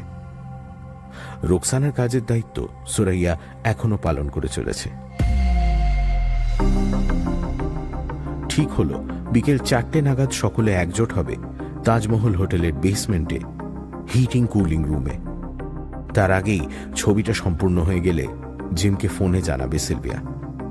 হোটেলের বেসমেন্ট ওদের মিটিংয়ের পক্ষে আদর্শ জায়গা। সেখানে লোক চলাচল নেই বললেই চলে। সারা হোটেলের শীতাতপ নিয়ন্ত্রণের জন্য বড় বড় বয়লার আর এয়ার কন্ডিশনিং মেশিনে ভরা ঘর। শব্দ বেশি, কিন্তু লোক চলাচল কম। কেবল মেশিন ব্রেকডাউন হলেই মেকানিকরা সেখানে আসে সারাতে। অবশ্য রুটিন মেইনটেনেন্সের কাজেও সপ্তাহে 1-2বার কাউকে না কাউকে সে ঘরে নামতে হয়। এমার্জেন্সি না হলে বিকেলের দিকে কাজ হয় না, তাই বিকেলে ওরা নিশ্চিন্তে কথা বলতে পারবে। জিম আর শ্রেয়া লাঞ্চ খেতে খেতে রোকসানার ব্যাপারটা নিয়ে চাপা গলায় কথা বলল। শ্রেয়া ভেবে পেল না ইবলিশের প্রতিকৃতি সিলভিয়া কেমন করে আঁকবে। নিজের দুঃস্বপ্নকে দূরে সরিয়ে রাখতে গিয়ে রোকসানা তো কিছুই মনে করতে চায় না। প্রায় 4টে বাজে, তখনও সিলভিয়া ফোন করেনি। জিম বলল মিস সুরাইয়ার সঙ্গে আর একবার কথা বলা তার দরকার। তার মানে তাজমহলে ফিরে গিয়ে সুরাইয়াকে খুঁজে বের করতে হবে। মনে হচ্ছে কিছু একটা গোলমাল আছে। সমীকরণটা কিছুতেই মিলছে না। আমি ভাইটাল কিছু মিস করে যাচ্ছি। কি আবার মিস করলো? ভালো করে বোঝার আগেই শ্রেয়াকে টেনে নিয়ে জিম পৌঁছে গেল তাজমহলে। প্রথম দিনে দেখা সেই কৃষ্ণাঙ্গী ওয়েট্রেস চটপট ওদের বেসমেন্টে পৌঁছে দিল। প্লিজ ওয়েট হিয়ার, অপেক্ষা করুন, সকলে এখানেই আসবে। Can you get Miss Soraya? তার সঙ্গে আমার জরুরি দরকার। অন্যরা আসার আগেই আমি তার সঙ্গে কিছু কথা বলতে চাই। জিমকে আশ্বাস দিয়ে মেয়েটি চলে গেল। মাটির তলার বেসমেন্টে আলো প্রবেশের পথ নেই। যন্ত্র অধ্যুষিত সেই বিশাল ছায়া ছায়া হলের এক পাশে শ্রেয়া আর জিম বসে রইল প্রায় ঘন্টা দেড়েক। সুরাইয়া বা সিলভিয়া কেউই এলো না। মাঝে মাঝে জিম ঘরময় পায়চারি করছে। অপেক্ষা করতে করতে শঙ্কিত হয়ে পড়ল শ্রেয়া। কি হলো ওদের? এত দেরি হবার তো কথা না। Riya, I think you should try to find Miss Soraya. My cop instincts are warning me. ঠিক কি করবে ভাবার আগেই ঘরের অন্য প্রান্তে পায়ের শব্দ হলো। ওদের চেনা সেই ওয়েট্রেসটির সঙ্গে সিলভিয়া এসেছে, হাতে একটা file. Where is Ruxana's sister? আমার ছবি শেষ, কিন্তু রুকসানার বোনকে না দেখিয়ে আমি কাজ শেষ করতে পারছি না। সে দেখে কিছু ইম্পর্টেন্ট নির্দেশ দিতে পারে। আমারও একটা রিয়ালিটি চেক দরকার। সে কি আসবে না? না, আমি আর অপেক্ষা করতে পারছি না। ছবিটা দেখাচ্ছেন না কেন? মিস সোরায়া পরে এসে দেখবে। Let's find her. চলো তাকে খুঁজে বের করি। I have to mind her privacy rights. সেই কৃষ্ণাঙ্গী মেয়েটি চলে যায়নি, ওদের কথা শুনছে হাঁ করে। সিলভিয়া, জিম, শ্রেয়া আর সেই মেয়েটি মিলে একটা সার্চ পার্টি তৈরি করলো। কোমরে ঝোলানো ওয়াকি টকিতে হাউস কিপিং এর অন্যান্য স্টাফদের মেয়েটি বলে দিল সুরাইয়াকে দেখতে পেলেই যেন ওকে খবর দেওয়া হয়। সুরাইয়াকে যেন বলা হয় মিস্টার জিম ওর সঙ্গে দেখা করতে চায়, সবাই ওকে খুঁজছে। ওয়াকি টকিতে একটা অশরীরী স্বর ভেসে এলো। সুরিয়াজ ওয়েস্ট উইং এর 7, 8 আর 9 তলার ঘর পরিষ্কার করছে। আজ ওর ওইসব তলায় থাকার কথা। কিন্তু কি আশ্চর্য, সুরাইয়া না ওয়াকি টকিতে ওদের সঙ্গে যোগাযোগ করলো, না ওকে কেউ দেখতে পেল। জিমের মুখ গম্ভীর হতে আরম্ভ করেছে। দু ভুরুর মধ্যে কয়েকটা সরল রেখা। শ্রেয়ার মনেও এক অজানা ভয় শিরশির করে মাথা তুলছে। শেষে শ্রেয়াই বলল, আচ্ছা, সকলে একসঙ্গে না থেকে আলাদা হয়ে এক এক তলা খুঁজতে পারি না? তাহলে তো অনেক তাড়াতাড়ি ঘরগুলো কভার করা যাবে। না, একেবারেই নয়। আমি ম্যানেজারের কাছে গিয়ে সিকিউরিটির লোক নিয়ে আসছি। প্লিজ কোনো রকম ইন্ডিপেন্ডেন্ট অ্যাকশন নিও না। That will be dangerous. Riya, please don't you try, understand? ওদের সেখানে রেখে জিম চলে গেল। ওরা সকলে 7 তলার এলিভেটরের কাছে জড়সড় হয়ে দাঁড়িয়ে। আচ্ছা, আমাদের কি এখানেই দাঁড়িয়ে থাকতে হবে? কিছু না করেও তো আমরা অন্তত দুটো একটা ফাঁকা ঘরে উঁকি দিয়ে তো দেখতে পারি। I am sure she is not here. এখানে কোথাও কাজে ব্যস্ত থাকলে সুরাইয়া নিশ্চয়ই আমাদের কল করত। শ্রেয়ার কথা সিলভিয়ার মনে ধরল বেশ। কৃষ্ণাঙ্গী মেয়েটির নাম জানা গেল সিমরন। সেও জানালো প্রস্তাবটাতে তার কোনো আপত্তি নেই। কাজ ভাগাভাগি করে নিল ওরা। শ্রেয়া নিল 9 তলা, সিলভিয়া 8 আর সিমরন 7 তলা। ছড়িয়ে যাওয়ার আগে সিমরন ওদের সাবধান করে দিল, এখন বেশিরভাগ ঘরেই গেস্ট এসে গেছে। Don't bang on close doors. আমরা যখন কোনো ঘরে কাজ করি দরজা খোলা রেখেই কাজ করি। সুরি যদি কোনো ঘরে কাজ নিয়ে আটকে থাকে, ওকে বাইরে থেকে দেখতে পাবে। No need to knock if a door is shut. 9 তলার এলিভেটর থেকে নেমে শ্রেয়া দুদিকে তাকালো। ইংরেজি এর কায়দায় দুটো দীর্ঘ করিডোরের মাঝে 4টে এলিভেটরের অবস্থান। করিডোরের দুপাশে ঘর। শ্রেয়া ডান দিকের করিডোর ধরে ছুটতে আরম্ভ করল। হাতে বেশি সময় নেই। জিম ফিরে আসার আগেই যদি সুরাইয়াকে পাওয়া যায়, কাজ অনেক সহজ হবে। সব ঘরের দরজাই বন্ধ। তাছাড়া করিডোরের কোথাও টাওয়েল, সাবান, জলের বোতল নিয়ে মেয়েদের ঠেলাগাড়িও নেই। তাও শ্রেয়া দৌড়ে সব ঘরের দরজায় উঁকি দিয়ে দেখতে লাগলো। সবই ঠেসে বন্ধ করা, ভেজানো পর্যন্ত নয়। তার মানে ডান দিকের করিডোরে সুরাইয়া নেই। এবার শ্রেয়া বাঁদিকের করিডোরে এলো। করিডোরের শেষ প্রান্তে দেওয়ালের কাছে একটা মেজ ট্রলি দাঁড়িয়ে। আশায় আন্দোলিত শ্রেয়া ছুট লাগালো সেদিকে। কাছে আসতে আসতে নজরে পড়ল ঠেলাটা অগোছালো। সব টাওয়েল ট্রলি আর দেওয়ালের মধ্যে পড়ে আছে। কেউ যেন মাটিতে পড়া টাওয়েলগুলো পা দিয়ে ঠেলে সরিয়ে দিয়েছে। তাহলে সুরাইয়া নিশ্চয়ই আশেপাশের কোনো ঘর পরিষ্কার করছে। শ্রেয়া এগিয়ে গেল। ট্রলিটার দিকে এগোতে এগোতে খেয়াল হলো হৃৎপিণ্ডের ধুকপুকুনি কানের পর্দায় ঢোল পেটাচ্ছে। মাথার মধ্যে চাপ, দৃষ্টি খোলা, হাত পা থরথরে। শ্রেয়া দেখতে পাচ্ছে মাটিতে পড়া তোয়ালে দিয়ে ভয়াবহ কিছু ঢাকা রয়েছে। শ্রেয়ার শরীর, মন টুকরো টুকরো হয়ে ভেঙে পড়ছে। কয়েকটা আঙুল, একটা হাতের পাতা বের হয়ে আছে তোয়ালের নিচ থেকে। শ্রেয়া দু হাতে ঠেলে তোয়ালের ডাঁই সরিয়ে দিল। দেওয়াল আর ট্রলির ফাঁকে মাটিতে পড়ে রয়েছে সুরাইয়া। ডান পাটা এক অদ্ভুত ভঙ্গিতে দুমড়ে মুচড়ে বেঁকে রয়েছে শরীরের পেছনে। দু চোখ বিস্ফারিত, দাঁতের ফাঁকে ফোলা জিভ সামান্য দেখা যাচ্ছে। সুরাইয়ার গলায় পোঁচ পোঁচ কালচে নীল বেষ্টনী। দেহে যে প্রাণ নেই তা কাউকে বলে দিতে হয় না। শ্রেয়ার গলা থেকে যে কখন তীক্ষ্ণ চিৎকার বের হলো তা সে নিজে শুনতেই পেল না। খেয়াল হলো যখন জিমের শক্ত দুটো হাত ওকে সুরাইয়ার পাশ থেকে টেনে তুলছে।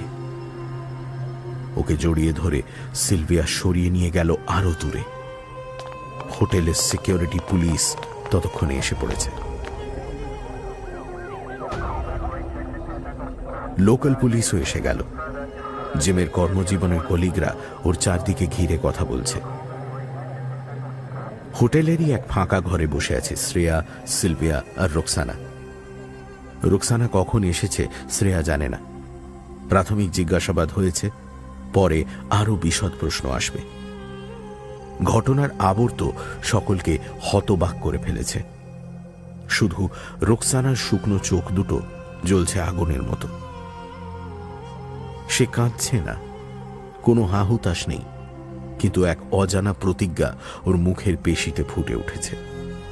হাতের ফাইলটা খুলতে খুলতে সিলভিয়া বলল, হয়তো সময়টা ঠিক নয়, কিন্তু না বলে পারছি না। তোমরা একবার রুকসানা স্মৃতির সেই ডেভিলকে দেখো। Perhaps there is a link to this. Jim এসে দাঁড়ালো শ্রেয়ার পাশে। সিলভিয়া তাদের দিকে এগিয়ে দিল সাদা কাগজে কালো চারকোল পেন্সিল দিয়ে আঁকা একটি মুখাকৃতি। সে কি? একে তো চিনি, I know him. Oh, yes, yes, yes. Oh my God. ছবির লোকটাকে জিম কয়েকদিন আগেই ইন্টারভিউ করেছে। সঙ্গে কমিউনিটি লিয়েজন হিসেবে শ্রেয়া ছিল।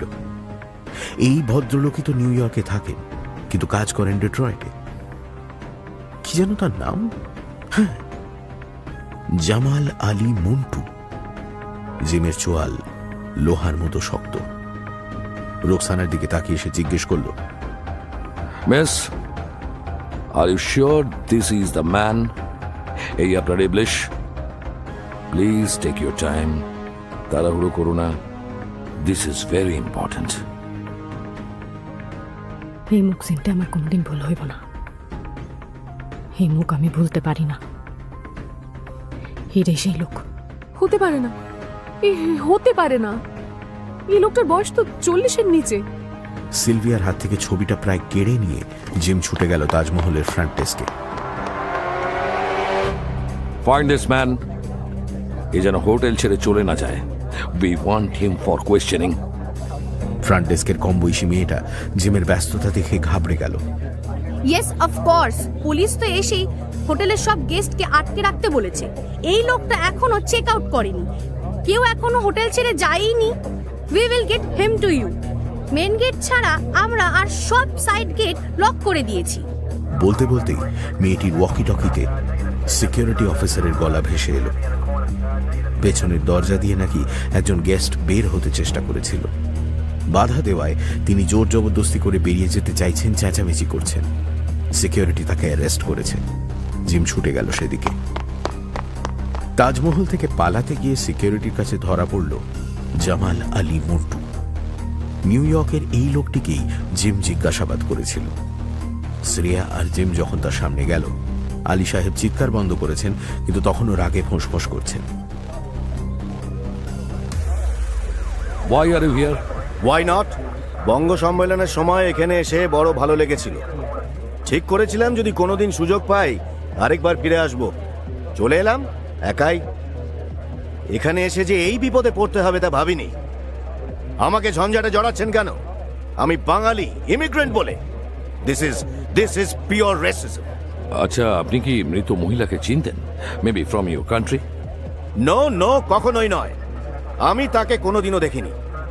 আমি শাদিশুদা লোক, অন্য মেয়ের সঙ্গে আমি? ছি ছি ছি ছি ছি ছি, ছি। এই বদনাম আমাকে দেবেন না। হঠাৎ রোকসানার তীব্র চিৎকারে সচকিত হয়ে উঠল সবাই। ইবলিশ, ইবলিশ, এই ইবলিশটাই আমার দৌড়ে নিয়ে গেছিল। রাত্রে বাসায় ফেরার সময় অন্ধকারে পেছন থেকে আমারে ফালাই দিল। এই ইবলিশটা আমারে ছুরি দিয়ে কাটছে, অত্যাচার করছে, প্রশ্ন করছে আমি কারে কারে বলছি সেই সময়ের কথা। তাদের নাম জানতে চায়, মারছে। এই নিশ্চয়ই চুরি আপারে খুন করছে। এইটাই সেই ইবলিশ। জামাল আলীর ওপর ঝাঁপিয়ে পড়ে রোকসানা তার চুল খামচে ধরল, টেনে ছিঁড়তে লাগলো জামা, নোখ দিয়ে আঁচড়ে দিল মুখ। জিম এবং একজন পুলিশ অফিসার রোকসানাকে দু হাতে জড়িয়ে ধরে জামাল আলীর শরীর থেকে সরিয়ে নিল। রোকসানা তখনও চেঁচিয়ে চলেছে, গনি, ইবলিশ, গনি, গনি, গনি। ইবলিশ? আমি ইবলিশ? না, ওইখানেই ভুল করলি। আমি ইবলিশ নই, তোর ইবলিশের বাচ্চা। তবে আমি ওই ইবলিশের মতো তোকে নখে টিপে মারতে পারি। ভাবছিলাম মরেই গেছিস, কিন্তু সেটা আমার ভুল। তো তুমি মন্টু ভাই? তুমি আলী চাচার ছেলে মন্টু ভাই? ভাই? হ্যাঁ, কে কে তোর ভাই? আমি তোর ভাই নই। ভাবছিলি সব ভুলে গেছি? তোর মনে আছে আর আমার মনে নাই? সেই গর্তের থেকে আর তুই যখন উঠে এসেছিলি, ভাবছিলি কেউ তোরে দেখে নাই? আমি ছিলাম, আমি দেখছি। আমি সেই স্মৃতি বয়ে বেড়াইতাছি। সেই গণহত্যার সাক্ষী তুমি। সুরি আপা আর আমার আব্বার খুন দেখছো? আমার সেখান থেকে বার হয়ে আসতে দেখছো তুমি? সেই দিন যা দেখছি তা কোনো মতেই মানতে পারি নাই। আমার আব্বারে আমি ঘৃণা করি, কিন্তু মানুষ কার ঘরে জন্মায় সে ব্যাপারে তার কোনো হাত থাকে না। আমার আব্বা খুনি, রাজাকার, কিন্তু আমি তার কি করতে পারি? যত তাড়াতাড়ি পারি এ দেশে পালায় আইছি, সেই সব স্মৃতি ভুলে থাকতে চাইছি। কে বলছিল তোদের এখানে আসতে? আমাকে ইবলিশ বলে চিনতে? আমার চেহারা আমার আব্বার মতো, সে কি আমার দোষ? সেই জন্য কি আমারে শাস্তি পাইতে হইবে? কি ভেবেছিস কি তোরা?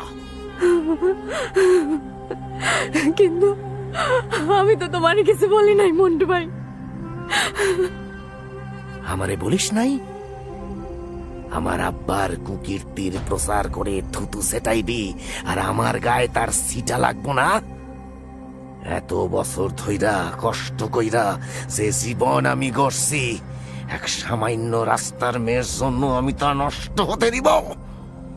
আমার মান, সম্মান, সামাজিক প্রতিষ্ঠা, পরিবার সব ধ্বংস হইয়া যাইবে না তোর এই গল্প ছড়িয়ে পড়লে?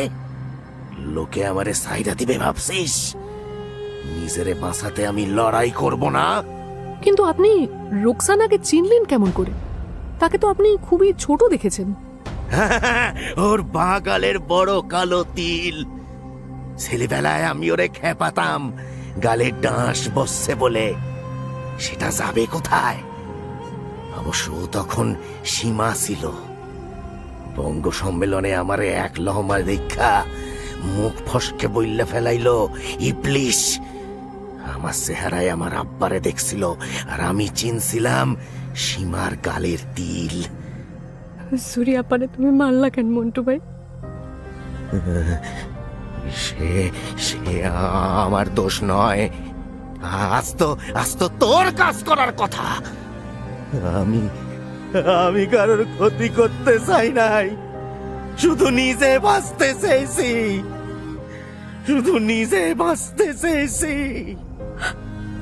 নিথর ঘরের মধ্যে রুকসানার কান্নার শব্দ অজস্র মৌমাছির শোক গুঞ্জনের মতো গোঁ গোঁ করে ঘুরতে লাগলো।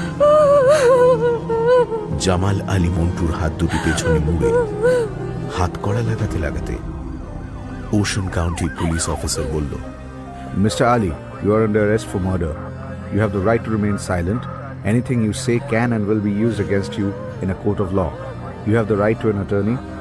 If you cannot afford an attorney, one will be provided for you by the state at no expense to yourself. Do you understand these rights I have just read to you, sir?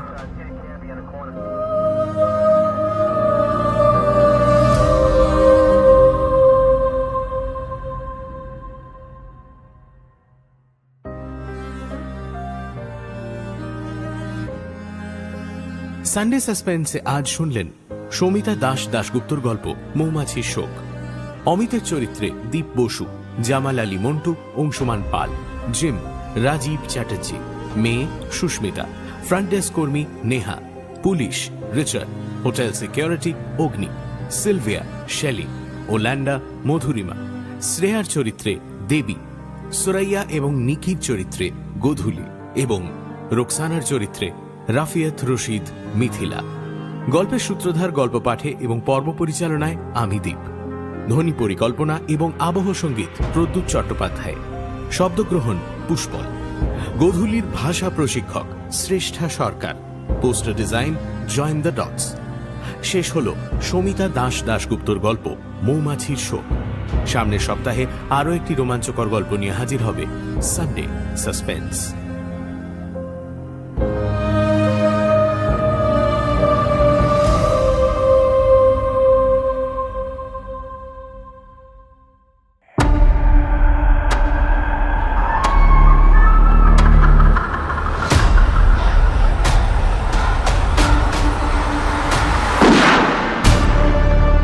Mirchi Sunday suspense, কান টান উত্তেজনা।